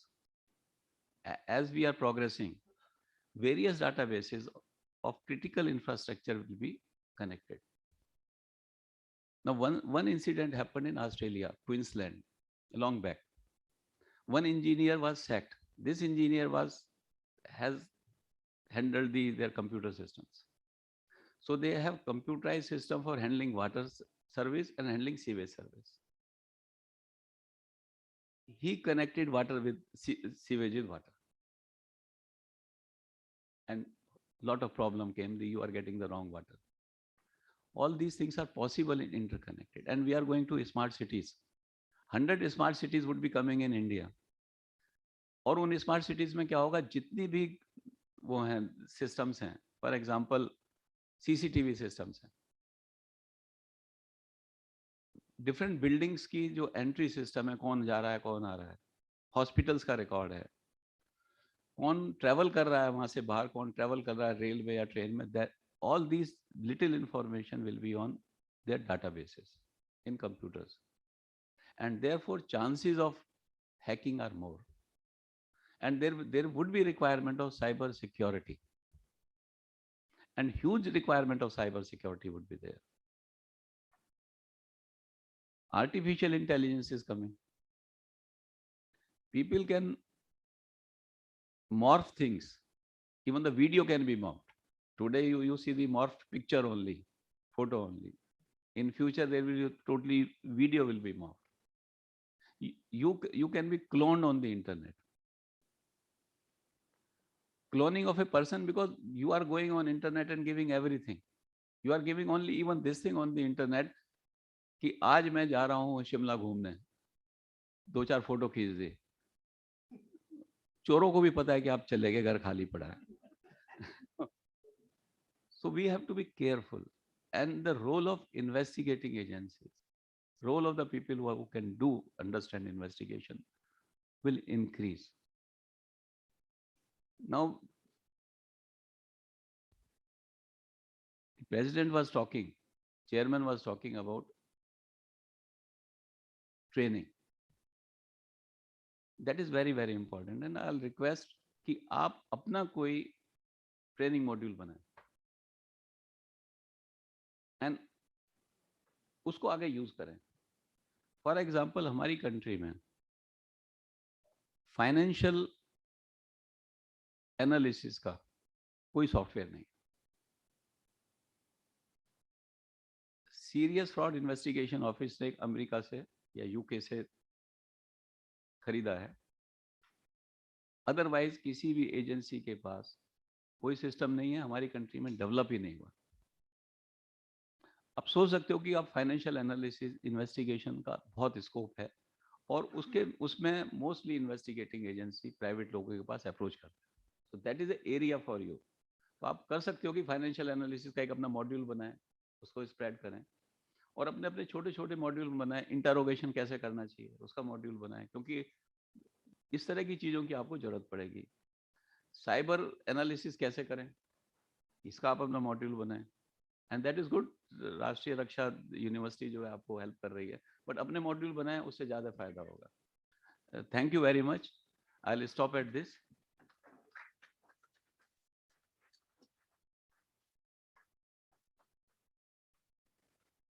Thank you so much, sir, for sharing your thoughts, ideas, and views with all of us today. And thank you on behalf of APDI for joining us today and sparing time out of your schedule to be a part of this wonderful meeting as chief guest today. Ladies and gentlemen, after that wonderful address by Shri Karnail Singh Ji, we move on, and we have with us Mr. Dan Rusu, Chairman of World Association of Detectives, who is live with us. Can I please request our team to connect with him, please? Hello, thank you. Hello, everyone, and thank you for having me in your conference. It is always a pleasure to be with you.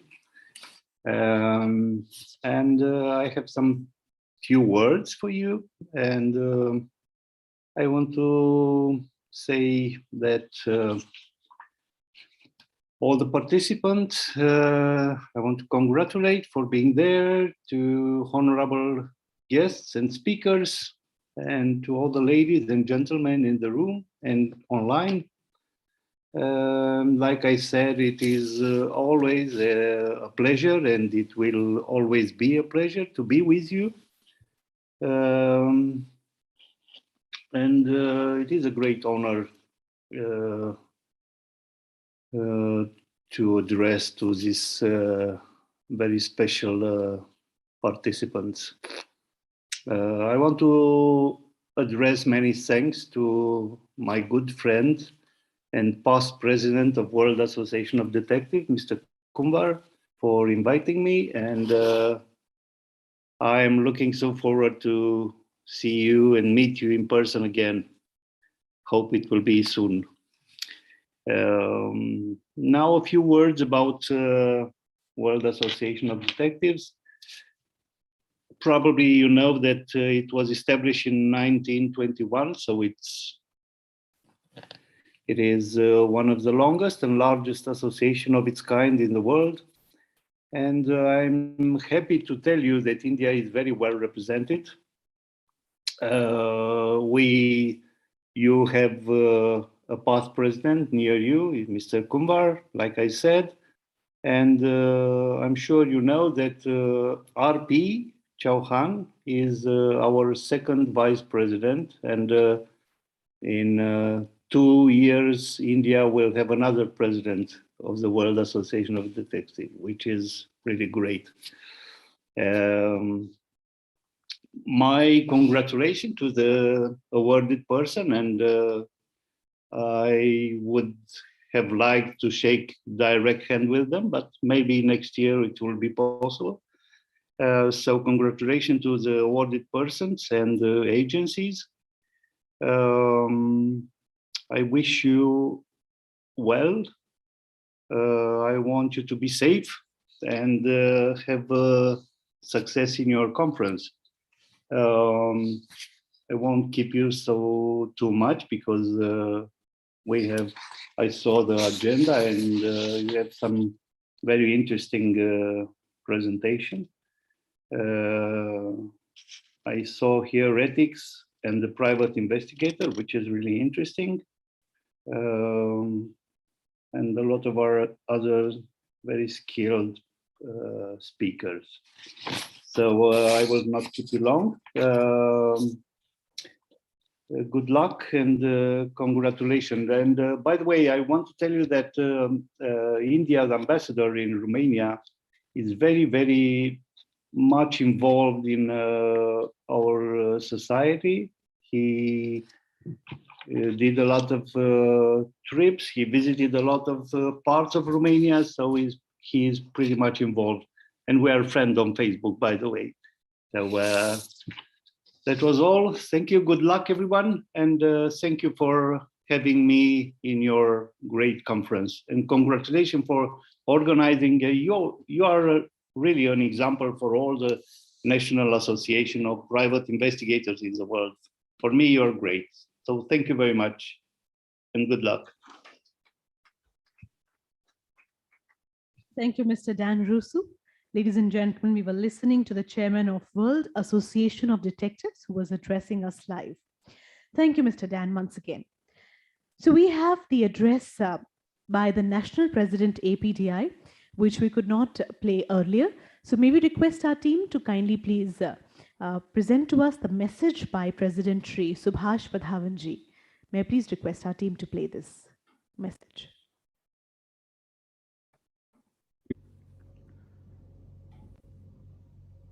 Dear friends and members of APDI, I sincerely welcome you to this conference of APDI. I am sorry that I am not personally available to welcome you at this gala fair. One thing comes into my mind that it is a high time for us to reunite ourselves and strengthen the hands of the management, especially our Kumar Vikram Singh, the chairman, who is leading the organization from the front. It is high time for the government, the need of the hour, to reenact the bill once again for the private detective legislation. When it was first introduced many years back, probably the things have changed over the years, and now there's a great need of this bill to be introduced once again with minor changes here and there. I suggest that we should all forget about the past and strengthen the hands once again. But the question is that every time we talk about what APDI has given us, you never think of what you have given to the APDI. The APDI perhaps has given you the. Thank you, sir. Ladies and gentlemen, as we move on, after the message by our national president. Dear colleagues, first of all, I'd like to thank Mr. Kunvar Vikram Singh. We move on, and now the address will be presented by Mr. Alexei Solomanidin, President of World Association of Detectives. So the president will now address us, Mr. Alexei Solomanidin, please. Dear colleagues, first of all, I'd like to thank Mr. Kunvar Vikram Singh for his kind invitation to join this conference and opportunity to speak for you today. Unfortunately, COVID restrictions are still quite strong. We are still not able to move around freely as we used to do a couple of years ago. This way, we have to keep using online video format for communication, which has become already a part of our daily life. I would like to use this opportunity also to underline the importance of collaboration between the WED and the Association of Professional Detectives and Investigators. I have been lucky to be present on one of ADPI conferences held in New Delhi several years ago, and I can tell you that it was a fantastic experience. This partnership enables us to join forces of the best local and international professionals of our industry. No doubt that we will keep developing this line of cooperation and friendship further. The pandemic situation helped us to truly value our trusted net of partners throughout the world. It is vital, especially when you are not able to travel even to your neighbor country. Despite serious negative effect of COVID on economy and business, things are gradually getting lighter. To tell the truth, I wouldn't say that our industry was the top damaged one, and the world is getting back on feet. Business needs us investigators to assist them, avoiding risks. From our experience, the sphere of brand protection was significantly in demand recently. Borders restrictions caused serious difficulties for genuine products shipment. This situation motivated counterfeiters to increase their activity. For quite a while, all law enforcement agencies were focused on anti-COVID measures, control of the new regulations, compliance, and so on. Most people had to start dealing with online orders and delivery services. Altogether, these factors created ideal conditions for counterfeiters to take over the market. As a result, we're having more seizures of counterfeit and have to deal with investigations that lead from online to offline. We discussed this situation with colleagues from different countries, and it seems to be a global trend of nowadays, unfortunately. But that's actually not bad for our industry, as more work is coming. The most important is to be up to date with the current needs of the market. On behalf of the World Association of Detectives, I wish you a successful conference, and I really hope that we will be able to meet in person quite soon. Thank you. Thank you, Mr. Alexei, for sharing your views and thoughts with us today. Thank you for your message. Ladies and gentlemen, we would be now looking at a few audiovisuals by our silver sponsors, the first one being 360 Degrees. Please take a look at the screen.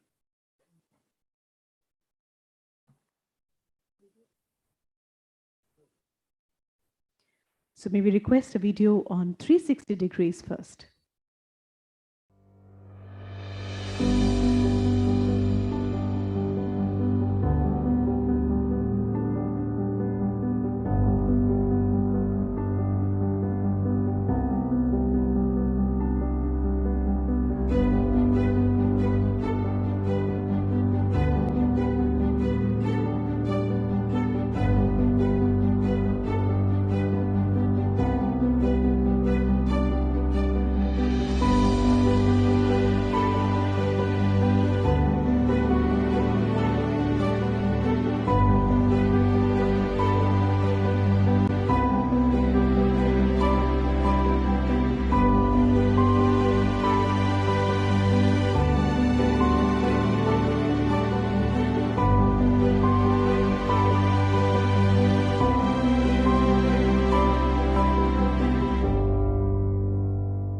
Thank you, 360 Degrees.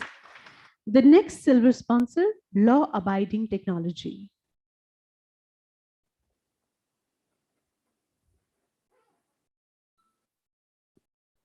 Please play the video.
Thank you so much.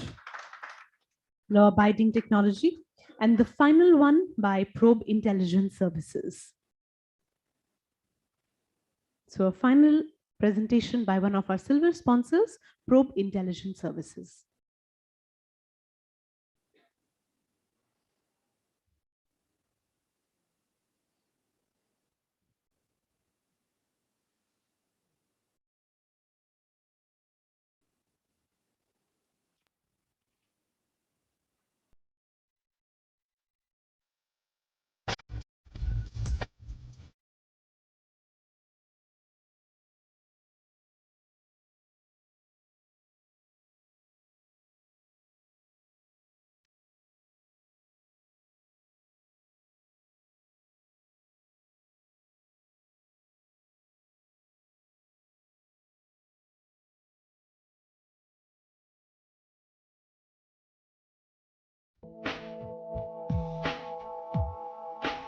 बचपन में हम सब ने चाचा चौधरी की comics पढ़ी हैं। चाचा चौधरी जिनका दिमाग कंप्यूटर से भी तेज चलता है। इन कॉमिक्स में तो चाचा चौधरी अपने तेज दिमाग से हर किसी की सीरत को देखते ही पहचान जाते थे। पर असल जिंदगी में चाचा चौधरी तो नहीं होते, होती हैं प्रोब इंटेलिजेंस एजेंसीज। ये वो एजेंसीज होती हैं जो कंपनीज में काम करने वाले एम्प्लॉयज के बैकग्राउंड की इन्वेस्टिगेशन करती हैं और ये पता करती हैं कि वह एम्प्लॉय आपकी कंपनी के लिए कितना रिलायबल है। इस तरह की एजेंसीज जो सर्विस प्रोवाइड करती हैं उनमें शामिल है pre employment screening service, pre employment investigation service, employment waiting service और पोस्ट एम्प्लॉयमेंट इन्वेस्टिगेशन सर्विस। इस तरह की एजेंसी के मालिक से हम मिले आर.एस. जगदेव जी से।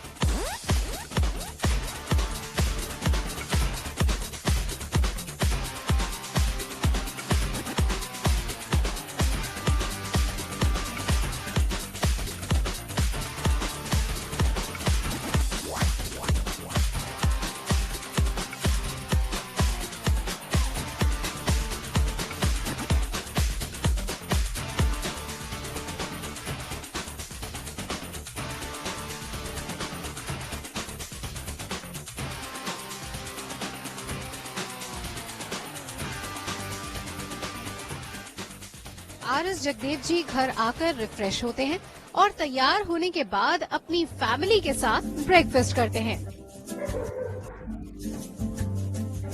फिर ये निकल जाते हैं अपने ऑफिस के लिए। Hello friends, welcome to the show the boss. एक ऐसा शो जिसमें हम आपकी मुलाकात कराते हैं कुछ ऐसी शख्सियत से जो अपने बलबूते पर उस मुकाम तक पहुंच पाए हैं जहां पर पहुंचने के लिए एड़ी चोटी का जोर लगाना पड़ता है।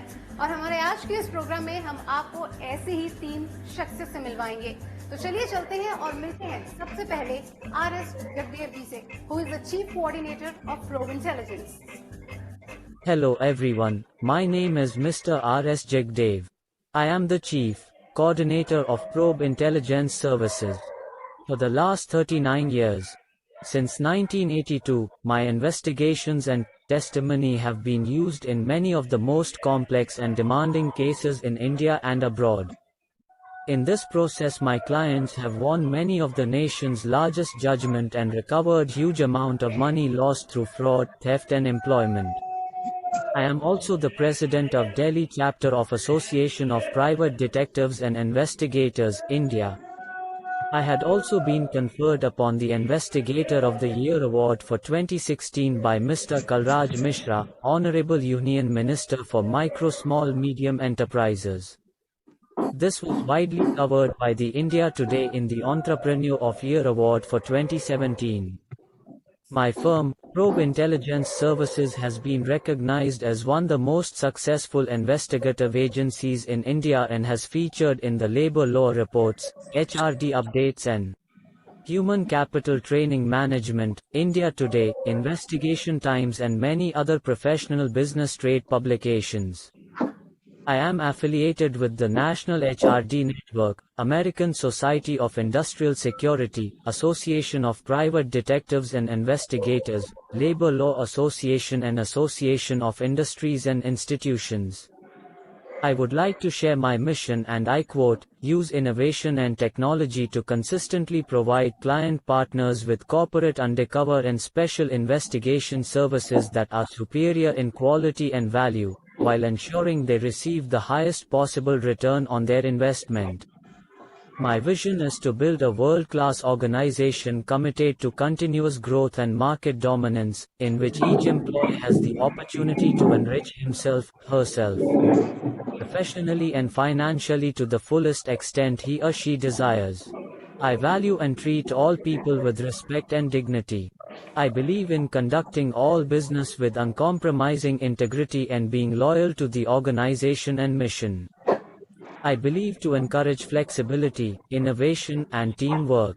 Since 1982, Probe Services has been providing than 5,000 clients with tools to attract and retain an effective workforce by providing a wide range of background screening services.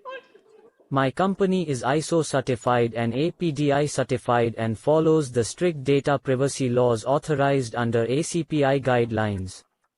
My company currently works with 80% of the automobile and engineering companies nationwide and as preferred provider for manufacturing. We are servicing in excess of 700 active accounts that have benefited from our value-added solutions.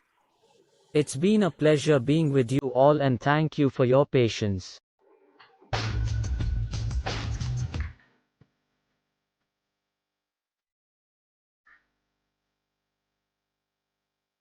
Thank you so much.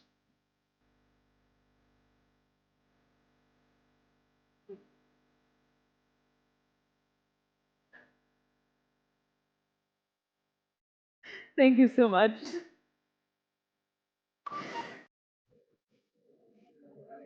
We now have an ethics and private investigator presentation, and this will be presented by Mr. Kelly Riddle, President of Kelmar Global.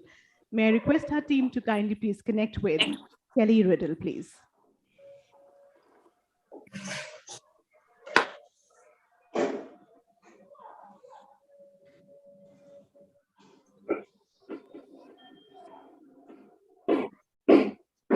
Welcome. My name is Kelly Riddle, and I am honored to give this presentation. Thank you for the invitation. This is going to be a presentation on ethics and the private investigator. So hopefully you can see my screen without any complications. But let me first introduce my companies. I am the president of Kelmar Global. I had a business partner when I first started this company back in 1989 by the name of Mark. So we took the first three letters of both of our first names, Kelly and Mark, and came up with Kelmar, and that's where the company name comes from. I also am the founder of the PI Institute of Education, online education format platform to go and get additional training. So thank you for allowing me to be here. I want to give special thanks to Jet for asking me and inviting me to present this. So you will get to know me a little bit better. I recently was received this America's Top PI of 2022 from the PI magazine. A little bit about me is I have 42 years of investigative experience. I'm the past president of the Texas Association of Licensed Investigators. I served on the board of directors for Tally, as it's known, from 2007 to 2010. I was chosen the Investigator of the Year by Tally in 2013. I also was chosen the PI of the Year by the National Association of Investigative Specialists. I was named one of the top 25 PIs of the 20th century by PI Magazine and NAIS. I received my Texas Certified Investigator designation. There's only about 50 of us in the state of Texas. And I received my board accredited investigator certification from Intellinet. I received the NALI, National Association of Licensed Investigators Editor and Publisher Award back in 2004. I'm on the advisory board for the Florida Association of Private Investigators. I'm on the board of directors for Intellinet, board of accredited investigator certification. I'm on the board of directors for NCISS. I'm a regional director for the National Association of Legal Investigators. I'm on the public committee, public relations committee for the Council of International Investigators. And I'm the founder of the Coalition of Association Leaders and the Association of Christian Investigators. I'm also the author of 14 books, and I'm the co-author of 3 others. So you can see that I'm very prolific in this industry and in this profession. And these are some of the books that I've written that deal with various topics, from surveillance to nursing home investigations to security consulting. They're all available on Amazon, by the way. So let's talk about ethics. It's a tough topic, but as children, we are taught that it's okay to tell white lies. You know, Santa Claus and the Easter Bunny and Cupid and Cinderella and the stork, all of these don't exist, but we're taught that it's okay to accept white lies. And so where does the line between white lies and ethical problems come in? We're taught that. I and my wife adopted 2 young girls when they were 8.5 months and 2 years old. They're now 18 and 16 years old. My wife and I decided from the very beginning that we were not going to tell our children anything but the truth, because just like Santa Claus and the Easter Bunny, at some point they're going to find out that those don't exist. And if you lie to them on things of that nature, how can they trust you later on? And our bigger thought process was, what happens when they find out that they're adopted? So we never lied to them or hid the truth about us adopting them. And sure enough, about 2 years ago, they came to us and said, you know, tell us about our biological mother and father. And so fortunately, we didn't hide that from them. And we were easily able to go through that process, and it didn't cause us any more problems than it possibly could have. So ethics are something that we've had to deal with as children and into adulthood. And the problem with ethics is integrity is an adherence to a code of value or moral soundness. Ethics is a discipline dealing with good and evil and with moral duty. You conform to an acceptable standard. So a person of integrity follows their ethics. And so you either have them or you don't have them.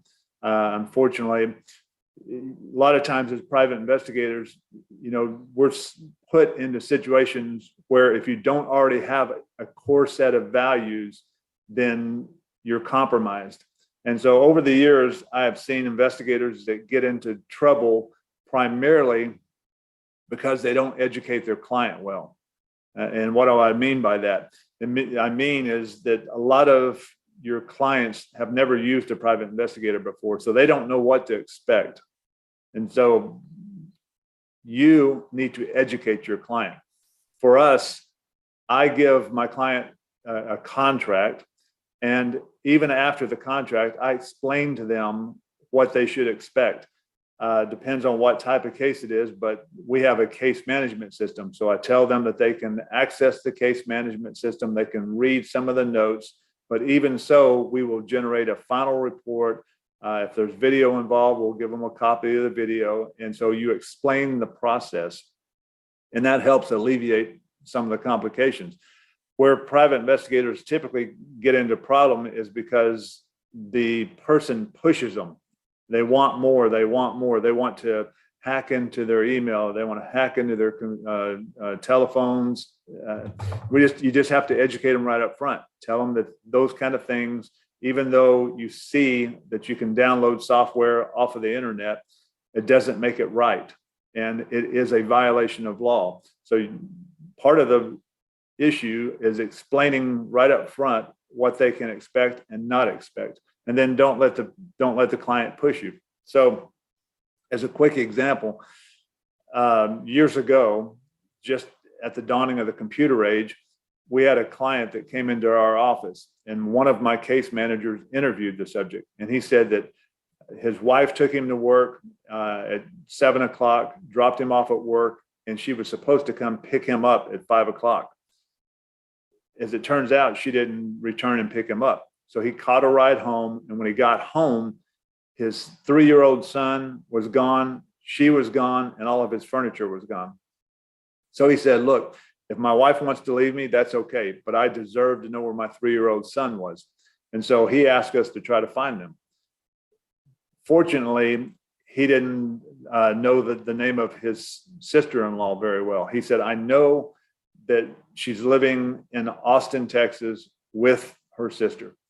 And so the next morning, I was getting dressed for work, and on the TV, I saw his picture. And there was a warrant and a news story about how he had gone to a neighboring town, found the mother-in-law, and shot her execution style because she would not tell where her 2 daughters were. Excuse me. In her purse was a receipt from a storage unit. So he went and broke into the storage unit, and he found the lease documents where the daughter had leased an apartment. So he went and staked out the apartment. The next morning, his wife comes out carrying their 3-year-old child. She sees him and freaks out. She takes out a gun, shoots at her husband, and misses. He took a gun, shot at her, and hit her in the head, but didn't kill her. So he grabbed the 3-year-old child and took off. Days later, again, I'm getting ready for work, and on national TV, there is a police call to a bank in Seattle, Washington. And the police surrounded the car, and it turns out to be this same individual. And in the back seat is the 3-year-old child. And fortunately, the child was asleep because he shot and killed himself as police surrounded him. So my point in telling you that is, you do not have to take every case. We tried our best to antagonize him to see if we could provoke him. My case manager even brought the subject into my office. And after hearing the story, I said, yeah, she's probably running from you because you've been beating her up. And I tried to antagonize him, and we couldn't do that. So we took the case with good intentions, believing what our client told us. So again, it's unfortunate, but in this business, sometimes you have to dig a little deeper. You have to do a background on your own client. We've had to do that before. And so you do not have to take every case, number one. And the cases that you take, be very, very careful with, especially if it involves individuals. So I belong to 24 associations, and I'm on the legislative committee. And part of what we do is try to battle to keep our records open and transparent so that private investigators can have access to them. But there are scenarios that happen where it's hard to keep records open when there's PIs that are in the news who are blatantly breaking the law.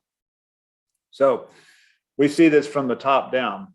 Many of you may recall Enron, the big company in Houston, Texas, that Ken Lay was the CEO. They had problems. They embezzled a bunch of money from their investors. And so that was a business ethical issue and a personal ethical issue on Ken Lay's part.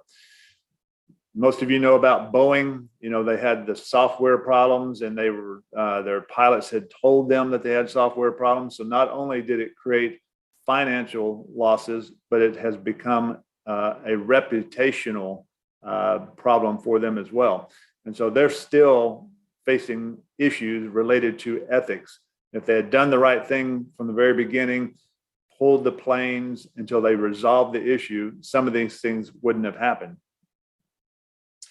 In the United States, we've seen our professional sports teams where they have spied on each other, they've cheated, they've done all types of unethical scenarios. And then, you know, ethics starts at the top. And Hillary Clinton, our former first lady, she's been embroiled in email issues where it says here, Hillary's email scandal will haunt her, said a House Speaker, John Boehner. Well, that has been an understatement. That was early on when they started investigating her emails, and it has not gone away. A lot of these things will never go away. It takes you a lifetime to build your reputation, and it takes you just a moment to have that destroyed. So again, regardless of which party has been in office, Clinton got impeached. He said, I did not have sexual relations with that woman, but then later on had to recant that. Our current president, Biden, and his son have been embroiled in corruption-related issues related to China, and our former president, Trump, he was impeached. So these things start from the very top and they flow down. And so as a business owner, if you don't set the standard for your ethics, both in your personal life and in your business, then you're setting your business up for issues. So early on, when I was in high school, I played basketball, and then I went to the university on a basketball scholarship. But I remember way back in my high school years, I asked my coach why I wasn't playing more. And he said, because sometimes you're great and sometimes you're not very good. And he said, I need you to be consistent. So that is what I took, and I made that a part of my life from that point on, because everybody wants you to be consistent. I don't care if it's your spouse, your children, your family, your employees. Everyone needs to know what to expect from you all the time on a regular basis. That's why companies like McDonald's and Coca-Cola have been so well, because they're consistent in their branding, they're consistent in their product, and that's what we have to be, is consistent. So pretexting is private investigators can be tough. A pretext is when you call a neighbor or you call someone and you basically give them a white lie. Again, you don't tell them the real reason why you're wanting the information. So in the United States, with law enforcement, they have to be careful with these kind of things, because it's called entrapment. Whereas a private investigator, we don't have to be as cautious about that, but you can't pretext a financial institution. So it's against the law to call a bank and say, I am John Smith and I want to know how much money is in my account. That's illegal. You cannot do those kind of things. So it's an ethical issue as well as a legal issue. But pretexting, according to the laws of the United States, is permissible as long as you don't ask for financial information or you do not pretext a financial institution. So it's basically used to get one party to give admissions or give information that they would not normally provide if you told them up front that you were an investigator. It's basically discovering the truth during a normal transaction, but not necessarily through trickery. So as private investigators, we always have issues that come up, such as the use of a GPS. Can you use a GPS? Each jurisdiction is different. So for instance, in the United States, some states allow you to have a GPS and to use the GPS. Some of them don't even speak to that issue. So it's not illegal or legal. They just don't speak to it in their laws. What we have found is the best way to handle that topic is to have a GPS authorization, which basically means that the person signs a document stating that they have a legal right to that vehicle and therefore have the legal right to give you permission to put a GPS on that vehicle. That's the smartest and the best way to handle it. And then we talk about drones. How do we handle drones in today's world? That's if you use it to spy on your neighbor or spy on someone else, that is a violation. In the United States, you can only use a drone for certain permits. And you have to file an FAA flight plan if you're going to use them anywhere near an airport or a metropolitan area. And so it's typically only done to view a crime scene, arson scene, something of that nature, accident scene. And it has this real limitations as to how you can use drones, because it's what they call the naked eye syndrome. In the United States, if you can walk down the street and you can see it with your naked eye, then you can video it. But you cannot, knock a board out of the fence. You can't climb up in a tree to look over a fence. That's an invasion of privacy and a trespass issue. So it's the same thought process with a drone. You can't go higher than the fence to see over the fence. So be cautious with that. Then we have what's called one-party and two-party states. So we had one of our political figures that would go to Washington, D.C. for political reasons, but he lived in Texas. He was married, but he had an affair, and it became public. Well, his girlfriend would call him when he was in Washington, D.C.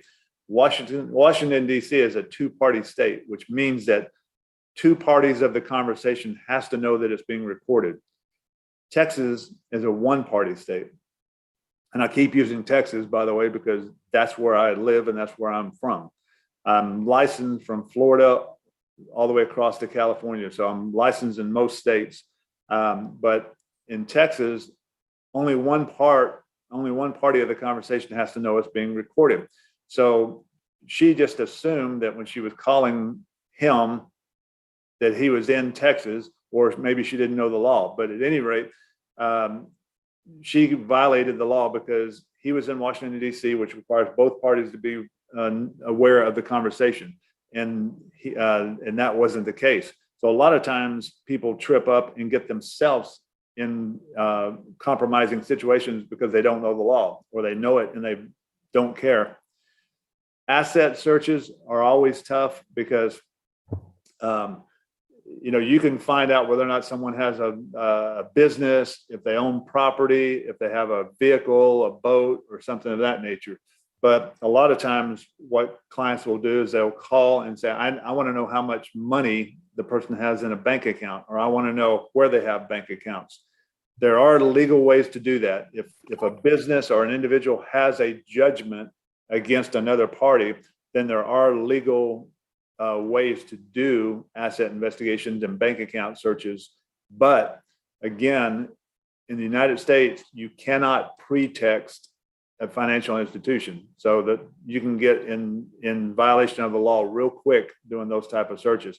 And I know that in most other countries, privacy and access to records is less than it is in the United States. So we're pretty open with our information here to some degree, except when it comes to financial information.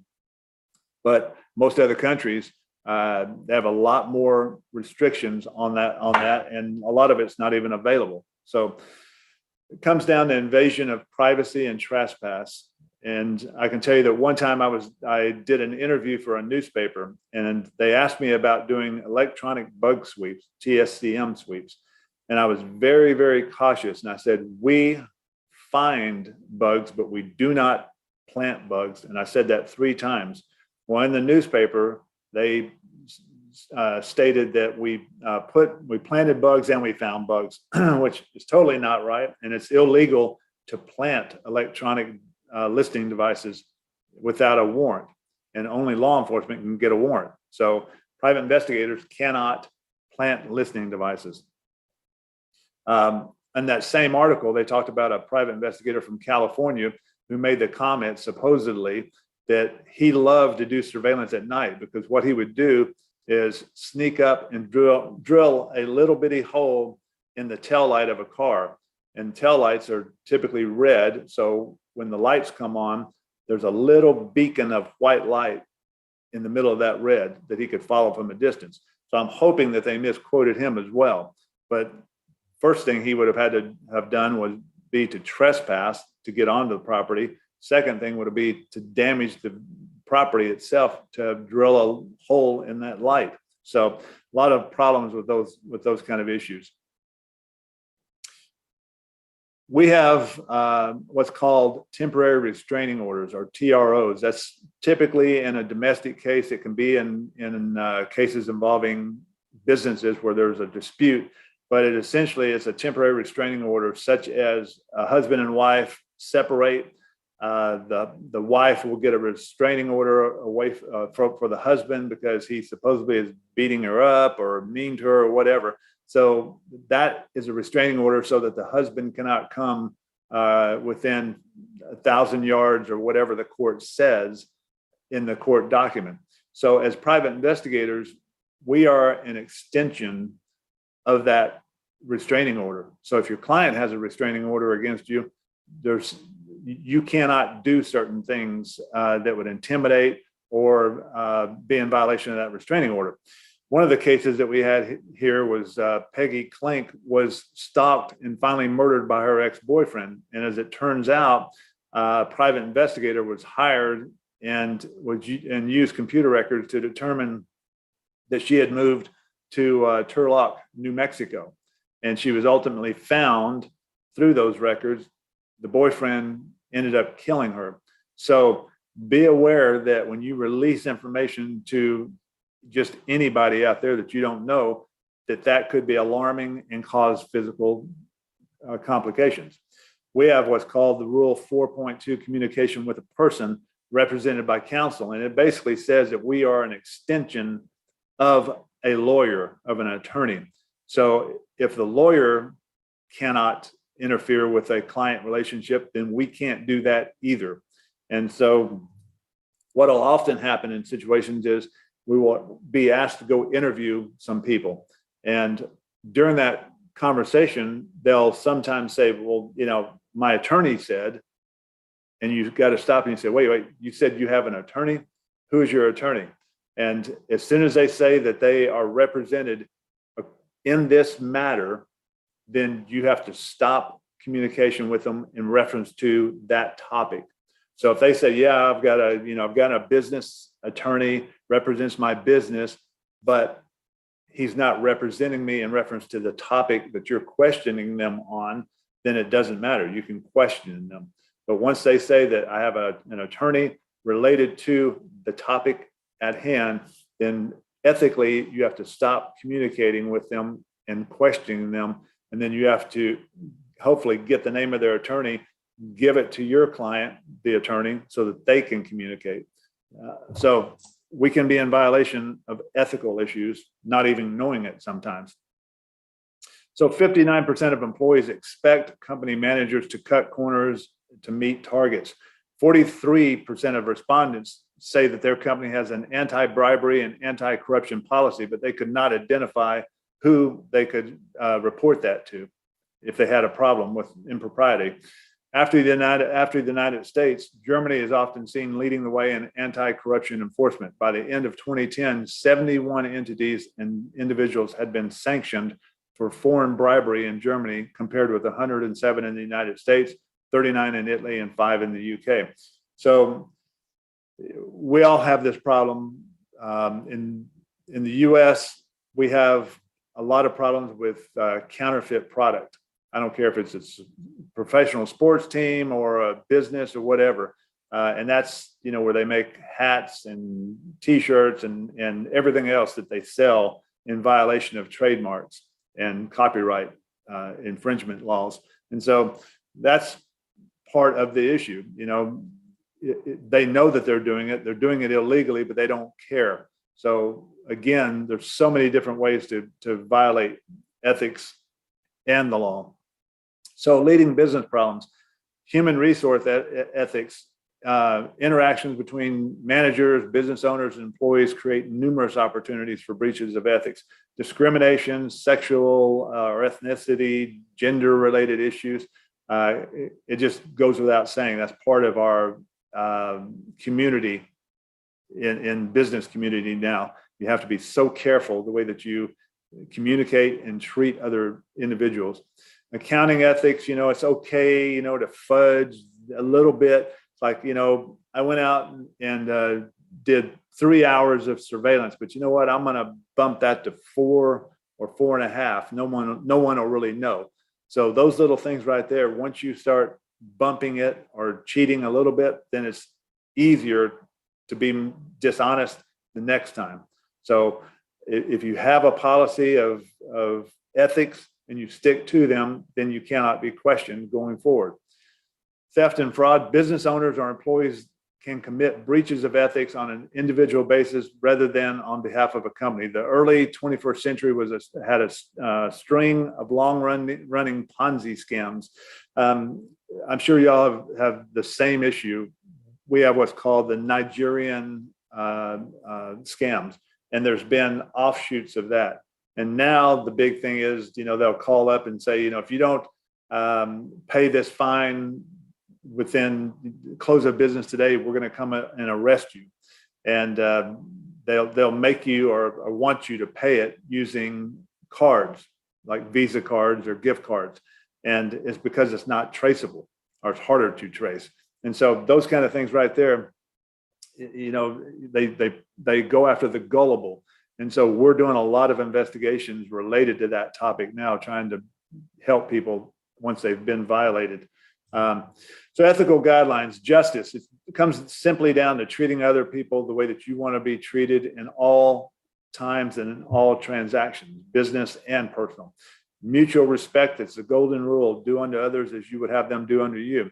And stewardship is take care of your industry. We as private investigators, we have to take care of our industry. And because you're here at this conference and getting education, I'm preaching to the choir, so to speak. You're already here, you're already a professional, but we have to make sure that those people that are not ethical, that they don't damage our industry, because we're all going to suffer if that happens.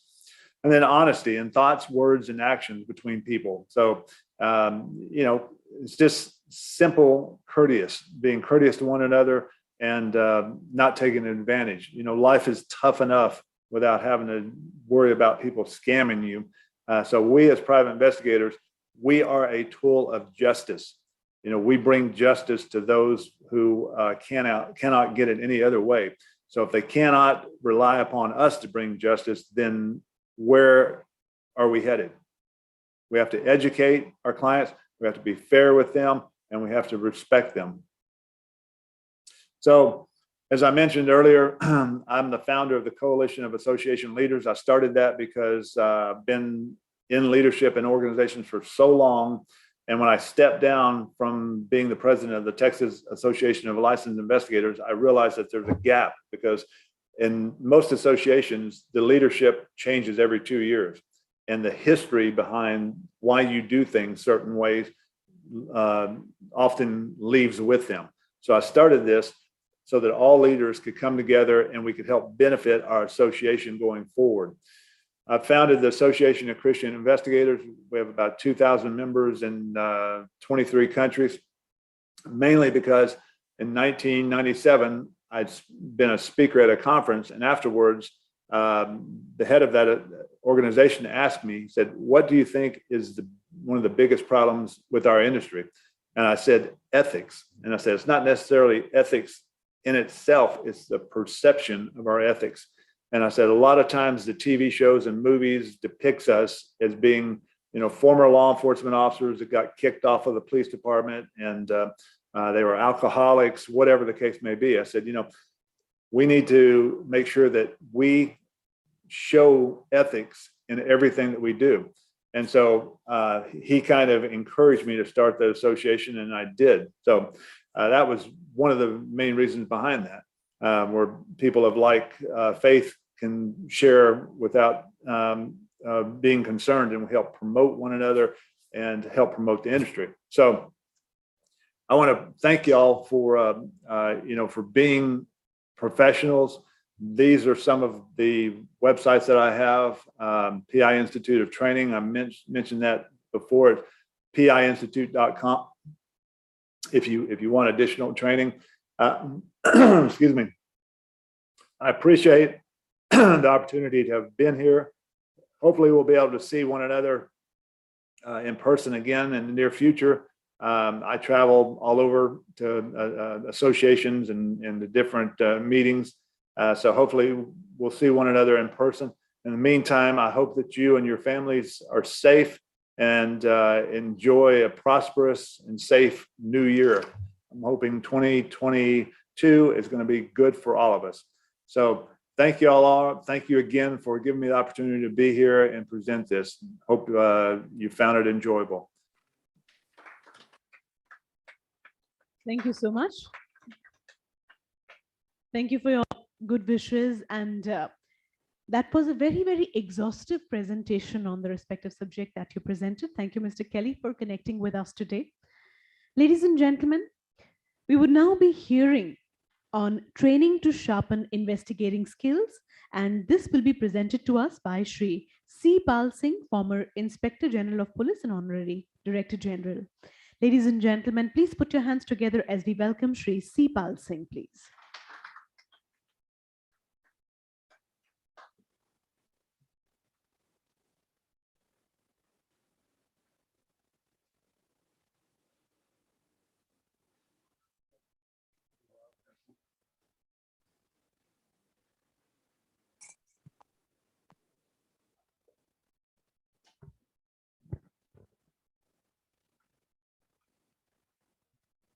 Good afternoon, everyone.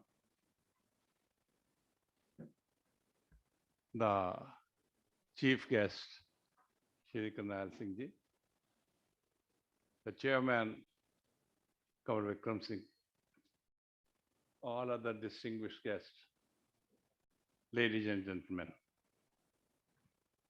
You may be knowing that I moved away from Delhi to Chandigarh about a year and a half back.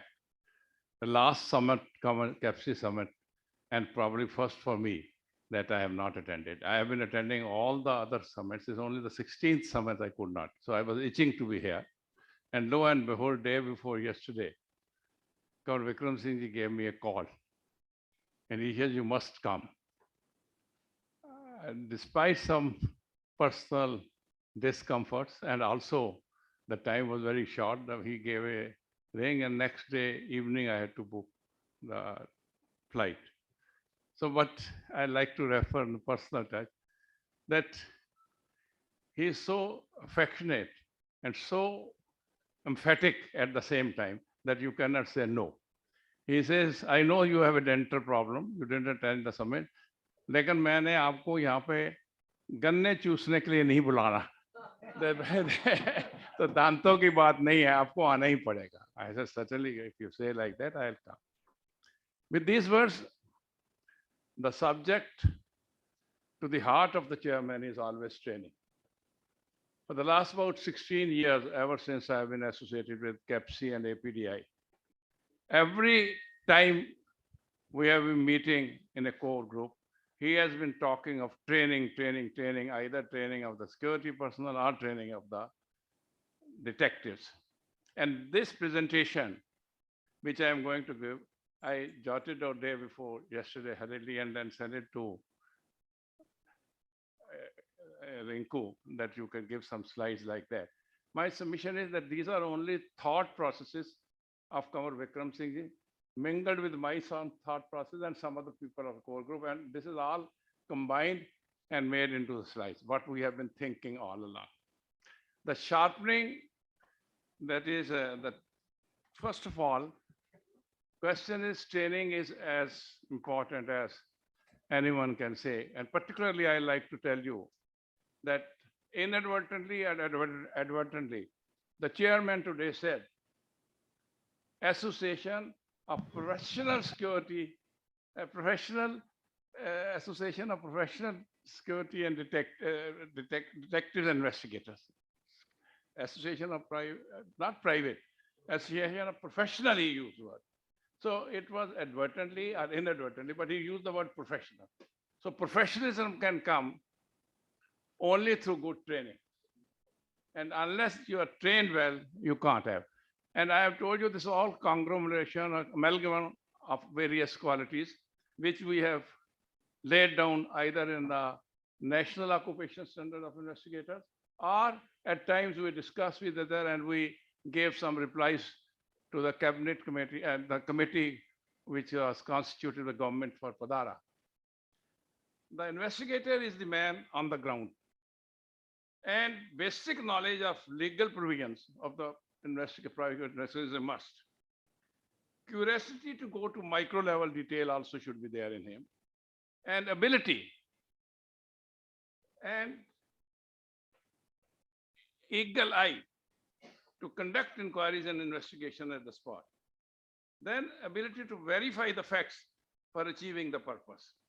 Now, how to go about next? There are, next slide, please. Ways and means, I'm shorten it, that spot inquiries, interview, surveys, everything is there for a private investigation. And I'll take you back to Padara. Padara was under consideration of the government, as he has told you in the opening address, for the last many years, and ultimately lapsed. And they said, the chairman of the Rajya Sabha said that all bills which are overdue, have been pending, have not enacted into law, they'll be considered as lapsed. And the reasons are many more, which of course Kamar Saab has dilated at length. Now, draft report of the governing committee of the government was sent to the chairman, APDI, and we sat down and we wrote down our comments and gave it back to the government. Our comments of the core committee, where Kamar Saab was all the time present when we were considering it, each and every word which we wrote back, he was present there. The restriction, there was such a restriction in Padara, the restriction contained in government committee report were analyzed by us. The private investigators performed their duties, we said, within the ambit of law. And all the laws of the country, like IPC, CRPC, etc., are applicable to the private investigator as they're applicable to everyone. Our profession should be left, we said, as self-regulated to some extent, like the profession of advocates, CAs, and engineers. Then we also said the national occupation standards have been framed by the then SSDC and duly approved by the National Development Council. And therefore, our investigators are being prepared accordingly. We also said that this mandate of the National Skill Development Corporation has been accepted by the government. Then we went on. There were certain other issues. We went into those issues also. Details of response which we gave to MHA also included that our association, that is APDI, is an investigation, it is an association which was registered somewhere in 2006 and has the conduct rule. We attached the conduct rule also in our response of 2007, which also incorporate the code of ethics. You were mentioning just now ethics when the prior meet. We said this code of ethics is contained in that because they had some doubts about the ethical quality of the investigators in their report. And we said, no, we have a code of conduct, and this is our code of conduct, a code of ethics. We said perform their duties within the bounds of law. So there's no question of they had said they should do this, they are not doing that. We said, no, they perform their duties within the bounds of law as all laws are applicable to her. And we are making them professional in terms of NOS, which are by and large covering all these laws. Respect for the right of the client. Just now, Kamar Saab mentioned in the beginning, and I'm telling you, he touched most of the point which I will be referring. He said that all the privacy of an individual has not to be impinged, and the right of privacy has to be respected. This also we replied. Then we said that training to private investigator is done or would be done as per national occupation standards. Next. Give the next slide. Now, when we said national occupation standard, I'd like to dilate little on the national occupation. As you know, I was deeply associated with a committee constituted by chairman for national occupation standard, and we had gone into detail before they were approved and ultimately published. Now, National occupations include the following important objectives.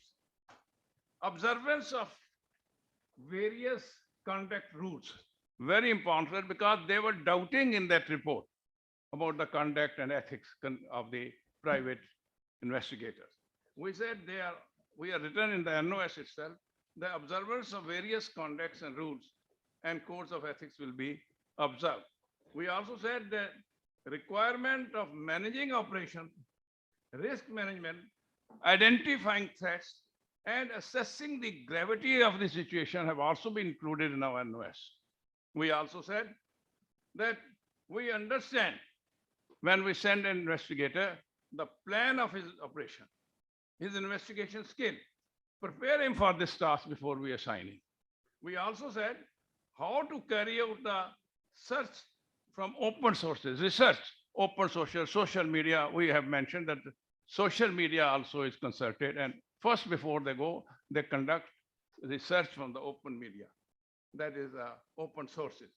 Then the methodology of conducting interviews, undertaking surveys, and collection of information has also been dilated upon. How to submit report even to the seniors has been laid down. So all these things are laid down. I'll now come to particular next slide. Now, out of these NOS, there are two NOS very important. That is NOS 4. NOS 4 lays down the qualification packs which underlines the unique set of function and standards for this profession. We also said it lays down the performance criteria also. It lays down the knowledge of some legislation. It lays down the understanding capabilities and skill of an individual. We also said there's also laid down the knowledge of legislation and regulation operating in the country which can impact the investigation. Next, hardly any time, I just quickly finish. The important legislation which are included in this National Occupation Standard covered the right to privacy, trespassing, securing of evidence, tampering with evidence, right to arrest, right of private defense, right to information, relevant section of Arms Act, Trademark Act, Copyright Act, and Evidence Act, as well as RTI. I am not taking a word from myself. It is all I have taken from the National Occupation Standard, which we framed, which committee chairman and constituted, I'm a member of the committee. This is included in all those National Occupation Standards. We said we will train them. Knowledge of equipment like cameras, binoculars, CCTVs, voice recorders, smartphones, GPS, etc. Also, the communication skill individual should have. And also, he should be having the writing skill so that the decision by the senior officer can be made on that. After that, next is another important NOS, that is NOS 6. NOS 6 prescribes the methodology and techniques of carrying out the investigation. It says to carry out interviews, use of audio-video and smartphone within the legal parameters. Next, the importance of taking interviews, consent of the individual to be interviewed, and as per legal requirement, then you conduct the interview. Then we also laid down, I'm not going to all the 7 NOS, I've only taken basically 2 which are important. Assessment of the guidelines. Assessment and guidelines are also given. That is both assessment for theory as well as practical. This assessment is prescribed. Score of minimum 70% in every NOS. Gentlemen, please try to note this. 70% for every NOS. We have 7 NOS. And assessment says that 70% marks is to be obtained for every NOS. It can undertake, here I'd like to refer to Karnail Singh Saab. He said that you have modules And that module you should train, just like he mentioned about frauds and all. And he says we should train and create very nice. But the NOS says that it is not necessary that in one go you are able to conduct an examination and assessment. You may go by NOS, and you can qualify in that NOS. So periodic examination and assessment can be held. Neither the qualification packs have been thoroughly explained, unfortunately. I'm confessing it to our investigators, nor any assessment has so far been conducted. This is what has been laid down. The need of complying with our assurances. When we gave under Padara certain assurances writing to the government, as well as when we laid down in the NOS, there is a need that the chairman and his committee, on behalf of APDI, has given certain assurances to the government in writing. And it is also said that these are the NOS we will follow. Now, the assurance given, I refer particularly, the laws of the land already prevalent should be well known to us. Otherwise, we have said they are known to us. We have written to them, that they are known to us. We laid down NOS should be known. And if our investigators do not know what are the laws on land, naturally is not a professional, then need of adhering to the code of conduct. Now, this is a great doubt. All the government agencies emphasize that so-and-so investigator, that you know very well, I have not go to detailed papers came, this is not followed, though so-and-so has not followed code of conduct, which create a very bad image. So we said, no, we have a code of conduct. We already have a code of conduct which is applicable to all our APDI people. So why not we know what are the code of conduct, what we have to observe. Now, proper knowledge of prevalent law and to follow professional standard as per NOS. This has some assurance we have given, and we must carry out the insurance. Now, again, the third point next. Yes, thank you. Now, thinking all this thing, the chairman has been deliberating and talking to me, talking to the court. We must see Paul start some training. We must start some training. And he started that, let us start training, so-called refresher training or RPL, recognition of prior learning. Already, your investigator is there for about 2 years, 3 years, and we know certain knowledge. Recognizing that, condensed some subject, he said, and he constituted a committee for the RPL under my chairmanship. And we went into details. And this committee, on the basis of decision taken by the core committee under chairman, decided to start short duration courses.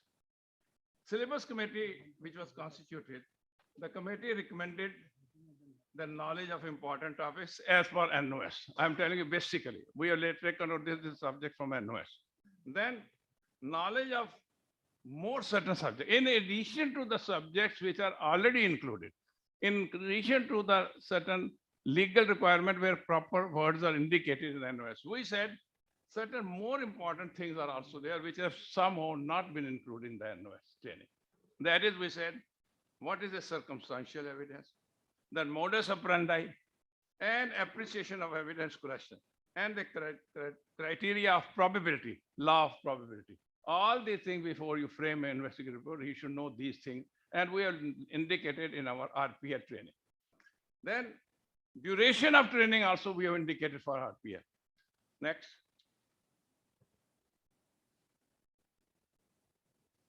Places of training, whether it's virtual or it should be physical.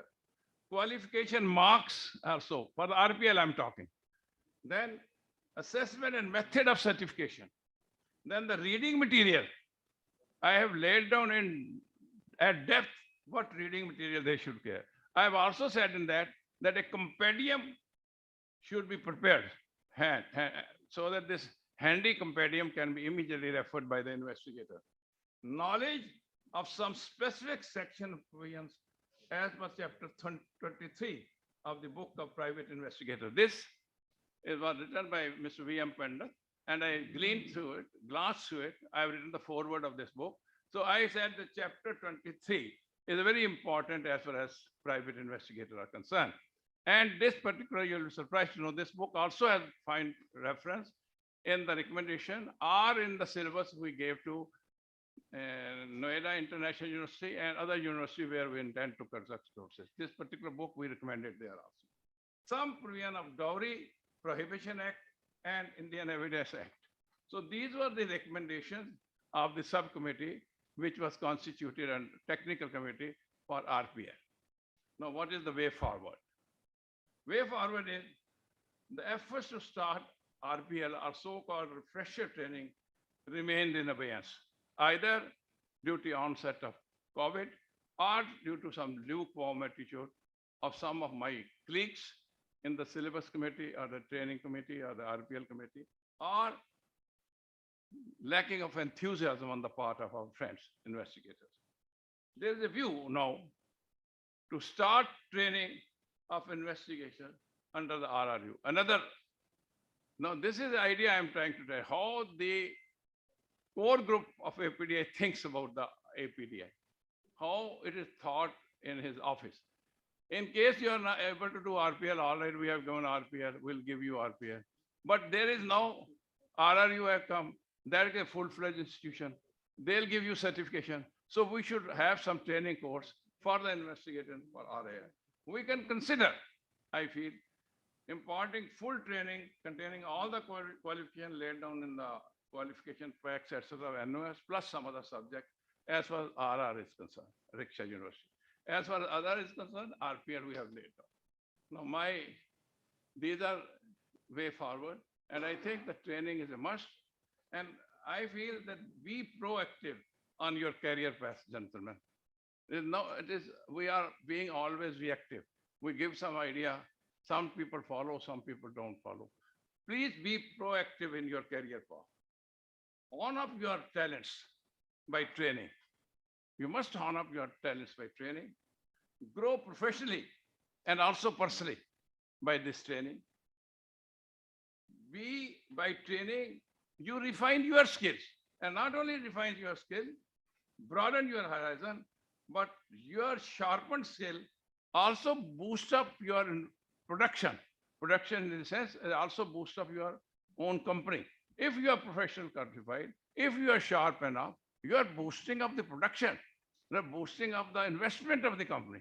So I am of the view that sharpening the skill of your investigator, either through RPL or through RR, or whatever you otherwise think, or certain module as today suggested by Shri Karnail Singh Ji, is most important.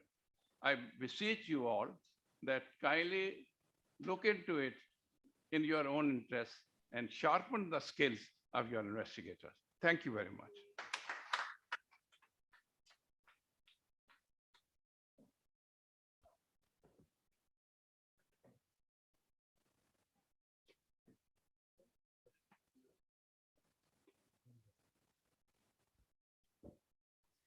Thank you so much, sir, for that wonderful address and for sharing your thoughts with us today and for encouraging us with such motivational words. Ladies and gentlemen, before we formally propose the vote of thanks, इससे पहले कि धन्यवाद प्रस्ताव हम प्रस्तुत करें, दो mementos हैं जो हम निवेदन करेंगे कुंवर विक्रम सिंह जी से. Chairman is kindly requested to please present mementos as tokens of appreciation and respect for, firstly, our chief guest. सबसे पहले हमारे जो chief guest हैं श्री करनैल सिंह जी, उनका बहुत बहुत हम धन्यवाद करते हैं और एक मोमेंटो के साथ a token of appreciation and respect from our side, APDI की ओर से ये एक खूबसूरत सा मोमेंटो, एक बार जोरदार तालियां. And also to Shri C. Pal Singh Ji. So we have another memento, and this one goes out for Shri C. Pal Singh.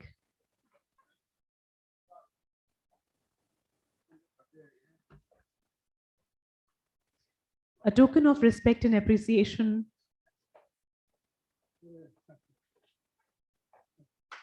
Thank you for joining us today, sir. Now we formally will propose the vote of thanks, and this will be done by Shri Mahesh Sharma, Secretary General. Mahesh Ji, can I please request you to present the vote of thanks?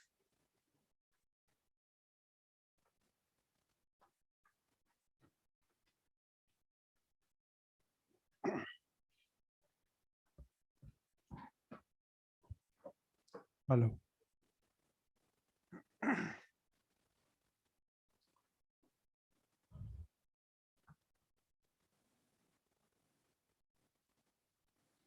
आदरणीय chairman sir and हमारे chief guest Shri colonel Singh जी,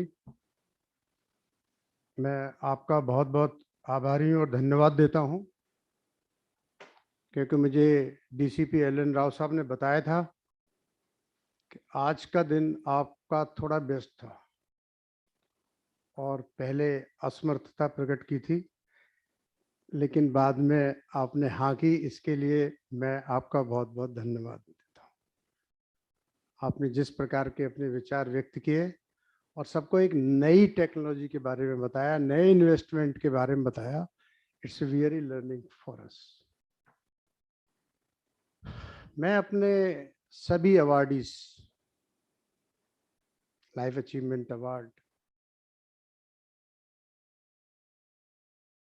और best investigation award, best cooperate investigator, best young investigation entrepreneur and investigation entrepreneur of the year, सबको बहुत बहुत बधाई देता हूँ। Specially जब मुझे चेयरमैन साहब ने आपके सूर्यकांत जी के बारे में बताया, तो ये एक इतना लर्निंग प्रोसेस है जिसको सभी को इससे एक सीख लेनी चाहिए कि उनके ऊपर जो आपदा विपती, उसको उन्होंने प्रोफेशन में बदल दिया और अपनी कंपनी ओपन कर ली और लोगों की फ्री ऑफ कॉस्ट सेवा करते हैं। मैं उनको बहुत बहुत बधाई। चेयरमैन साहब, आपकी परमिशन से मैं 2 मिनट का आपका वीडियो दिखाना चाहूंगा श्रीकांत जी का, please. Shrikant.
Thank you Shrikant ji.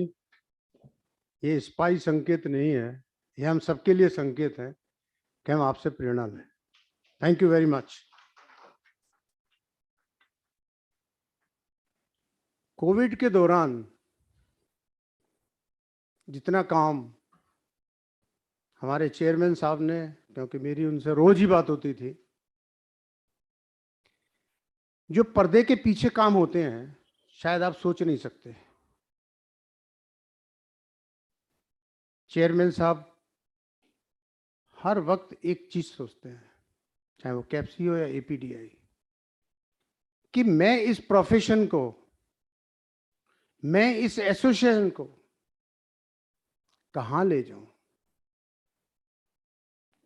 ये तो आपको सबको विदित है, चाहे WAD हो, चाहे CII हो, और भी बड़े बड़े इंटरनेशनल जो स्टेजेस हैं, एसोसिएशंस हैं, उसमें सबसे ज्यादा नाम APDI का है, कैप्सी से भी ज्यादा। This I want to tell you.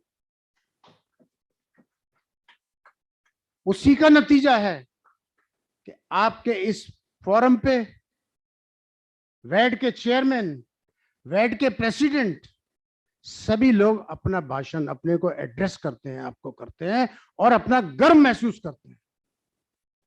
Even don Rossouw तो हमारे एपीडीआई के ऑफिस में आए थे, वो हमारे मेहमान थे 5 दिन के लिए। ऐसे कोई नहीं आता है। किस एसोसिएशन को बुलाता है कोई? आप सब यहां बैठे हैं तो इसके पीछे एक तपस्या है। चेयरमैन साहब का विजन, उनकी सोचने की क्षमता हम सोच भी नहीं सकते। ये एक बैज ऑफ ऑनर है। ये देखिए, मैं जानबूझ के लगा के लाया था आज। ये बैज ऑफ ऑनर कैप्सी ने दिया था। किस काम के लिए दिया था? जिन्होंने कोविड में काम किया था, फ्रंट वॉरियर्स, उन सबको दिया था। उन सब कैप्सी के प्रबंधकों को दिया था। उन सब प्रिंसिपल एम्प्लॉयर के चीफ सिक्योरिटी ऑफिसर्स को दिया था, दैट इज एंड यूजर्स।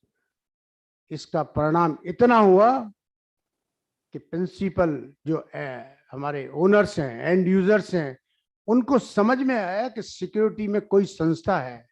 ये सिक्योरिटी गार्ड ऐसे ही नहीं बने, इनके पीछे साहब का दिमाग, विजन, मिशन है। इसीलिए हम इतने आगे पहुंच चुके हैं। अगर प्रधानमंत्री भी अपने आप को चौकीदार कहने लगा, कर्नल साहब मैं चौकीदार, और जब उनने चौकीदार कहा तो उनकी पूरी कैबिनेट ने कहा मैं भी चौकीदार, मैं भी चौकीदार, मैं भी चौकीदार। आज दुनिया में चौकीदार हो गए। कैसे?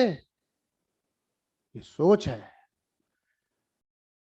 होम मिनिस्टर भी हमारे यहाँ आए थे, उन्होंने कहा security guard is the first front line warrior, क्योंकि वही एक ऐसा व्यक्ति है जिसने कोविड में जितने कोरोना पेशेंट थे उनको पहले उन्होंने फेस किया, पीछे नहीं हटा। आप लोगों के बहुत से रिश्तेदार होंगे, मैं कहना चाहता हूं, इवन हस्बैंड वाइफ, अगर वाइफ को कोरोना हो गया तो हस्बैंड ने कभी छूना मत, दूर रहो। इवन डेड बॉडी को भी नहीं छुआ।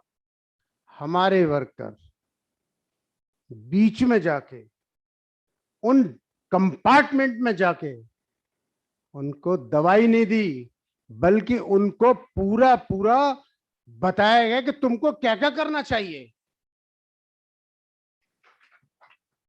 और कितने लोगों ने बलिदान भी दिया।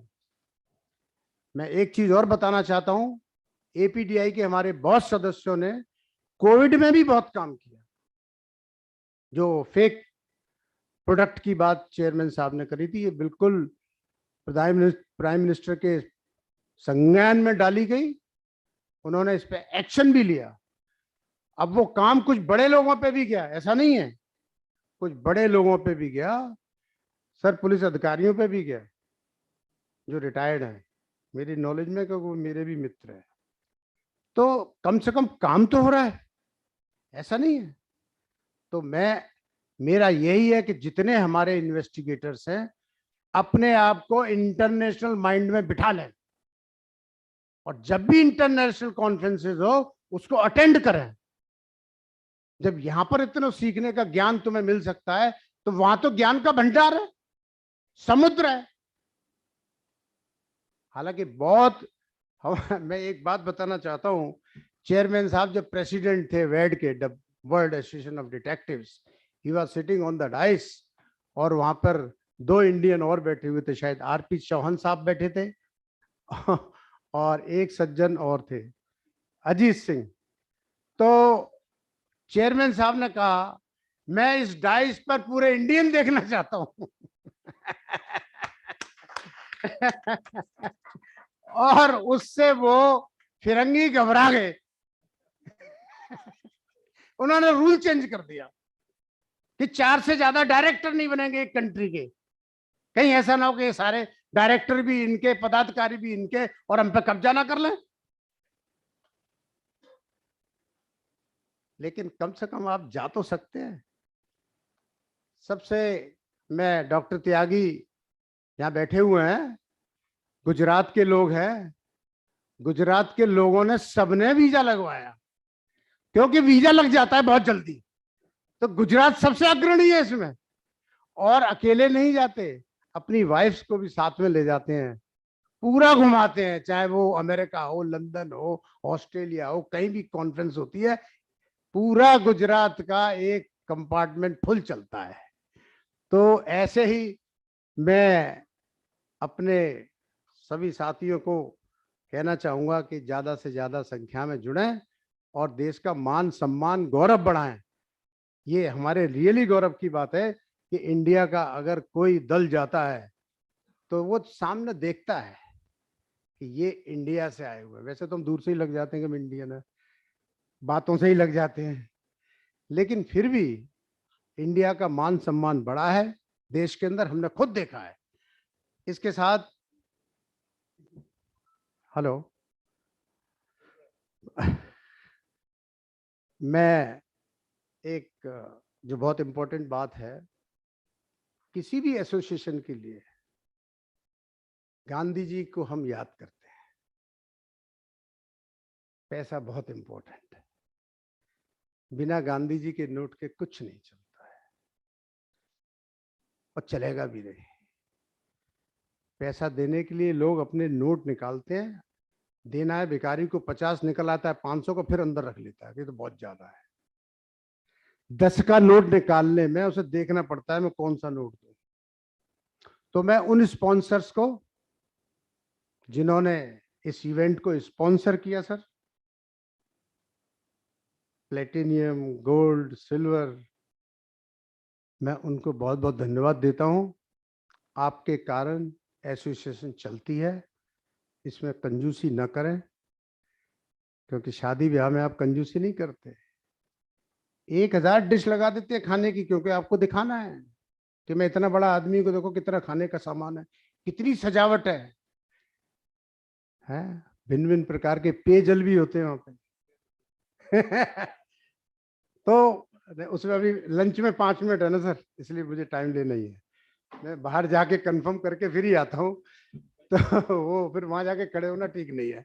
तो ये बात अपनों से कर रहे हैं, बाहर से नहीं कर रहे, तो इसलिए इस काम में अपना सहयोग दें और आगे भी देते रहें। मैं अपने जो इस इवेंट को एक्चुअली ऑर्गेनाइज, मेरा फेस हो सकता है, चेयरमैन साहब का फेस हो सकता है, लेकिन इसके काम करने के लिए पीछे बहुत लोग हैं। जो जब फिल्म बनती है तो हम तो हीरो हीरोइन को जानते हैं, ऐसा नहीं है।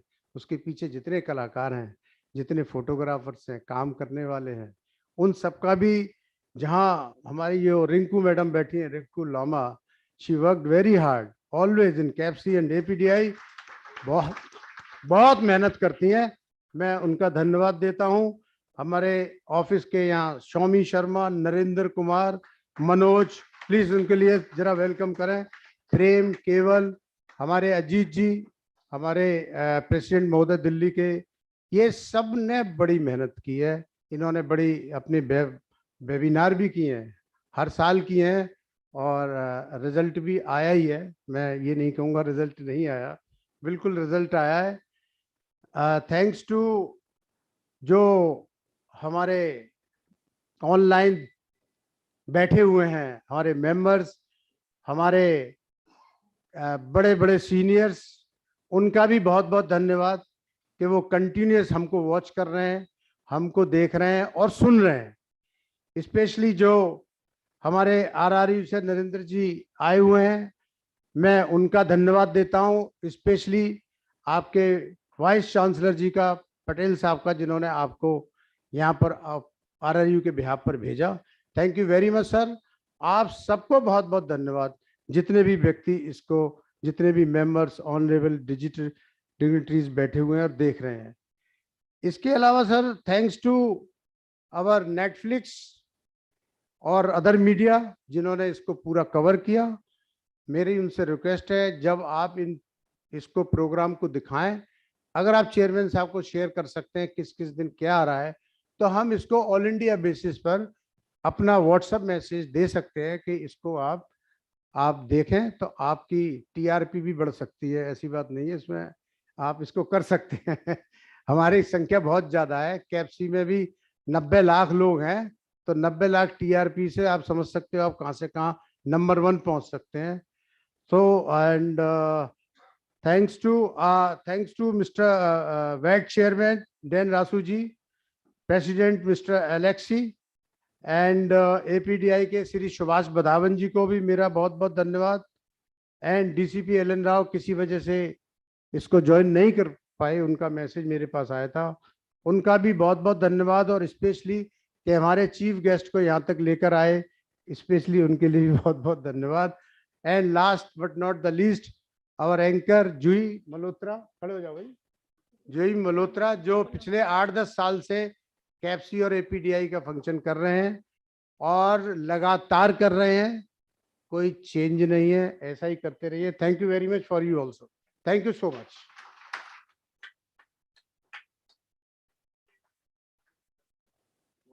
तो हो गया, लेकिन मैं पर्सनली जो नेटफ्लिक्स की टीम आई हुई यहाँ से बॉम्बे से, जहाँ पधारे सारे, उनका धन्यवाद करता हूँ. हमारे बीच में भाव्या धोरे हैं.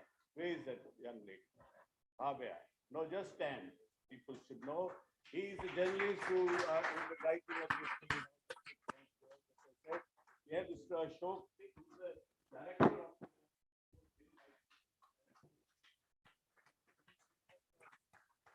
Sabine is the main person who is organizing the whole team of 10-15 people. Thank you very much. Thank you very much for covering, and thank you very much for bringing this wonderful subject in the knowledge of the people. I'm sure your movie making will take a lot of it. Thank you very much. So nice.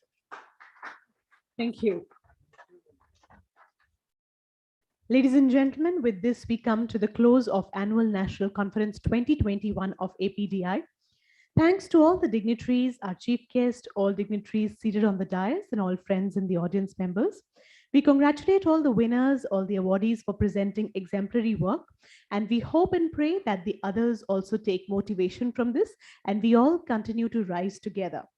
We congratulate the members of the management, the chairman, sir, president, secretary general, general secretary, and the other members. Ladies and gentlemen, before we invite everyone for lunch, may we request everyone to kindly rise for the national anthem, please.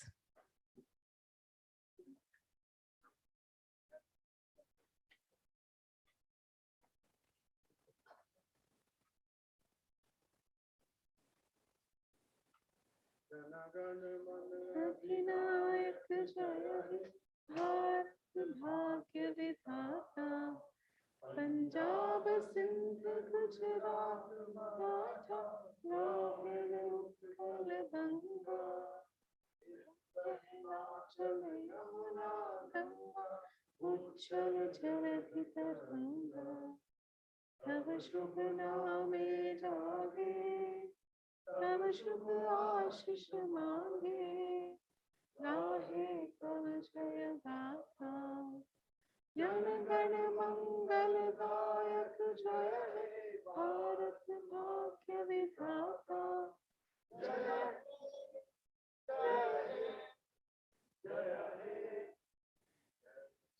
जय जय हे भारत माता की Jai. Thank you very much. Please join us for lunch and good wishes until we meet the next time. Thank you so much, ladies and gentlemen, for joining us.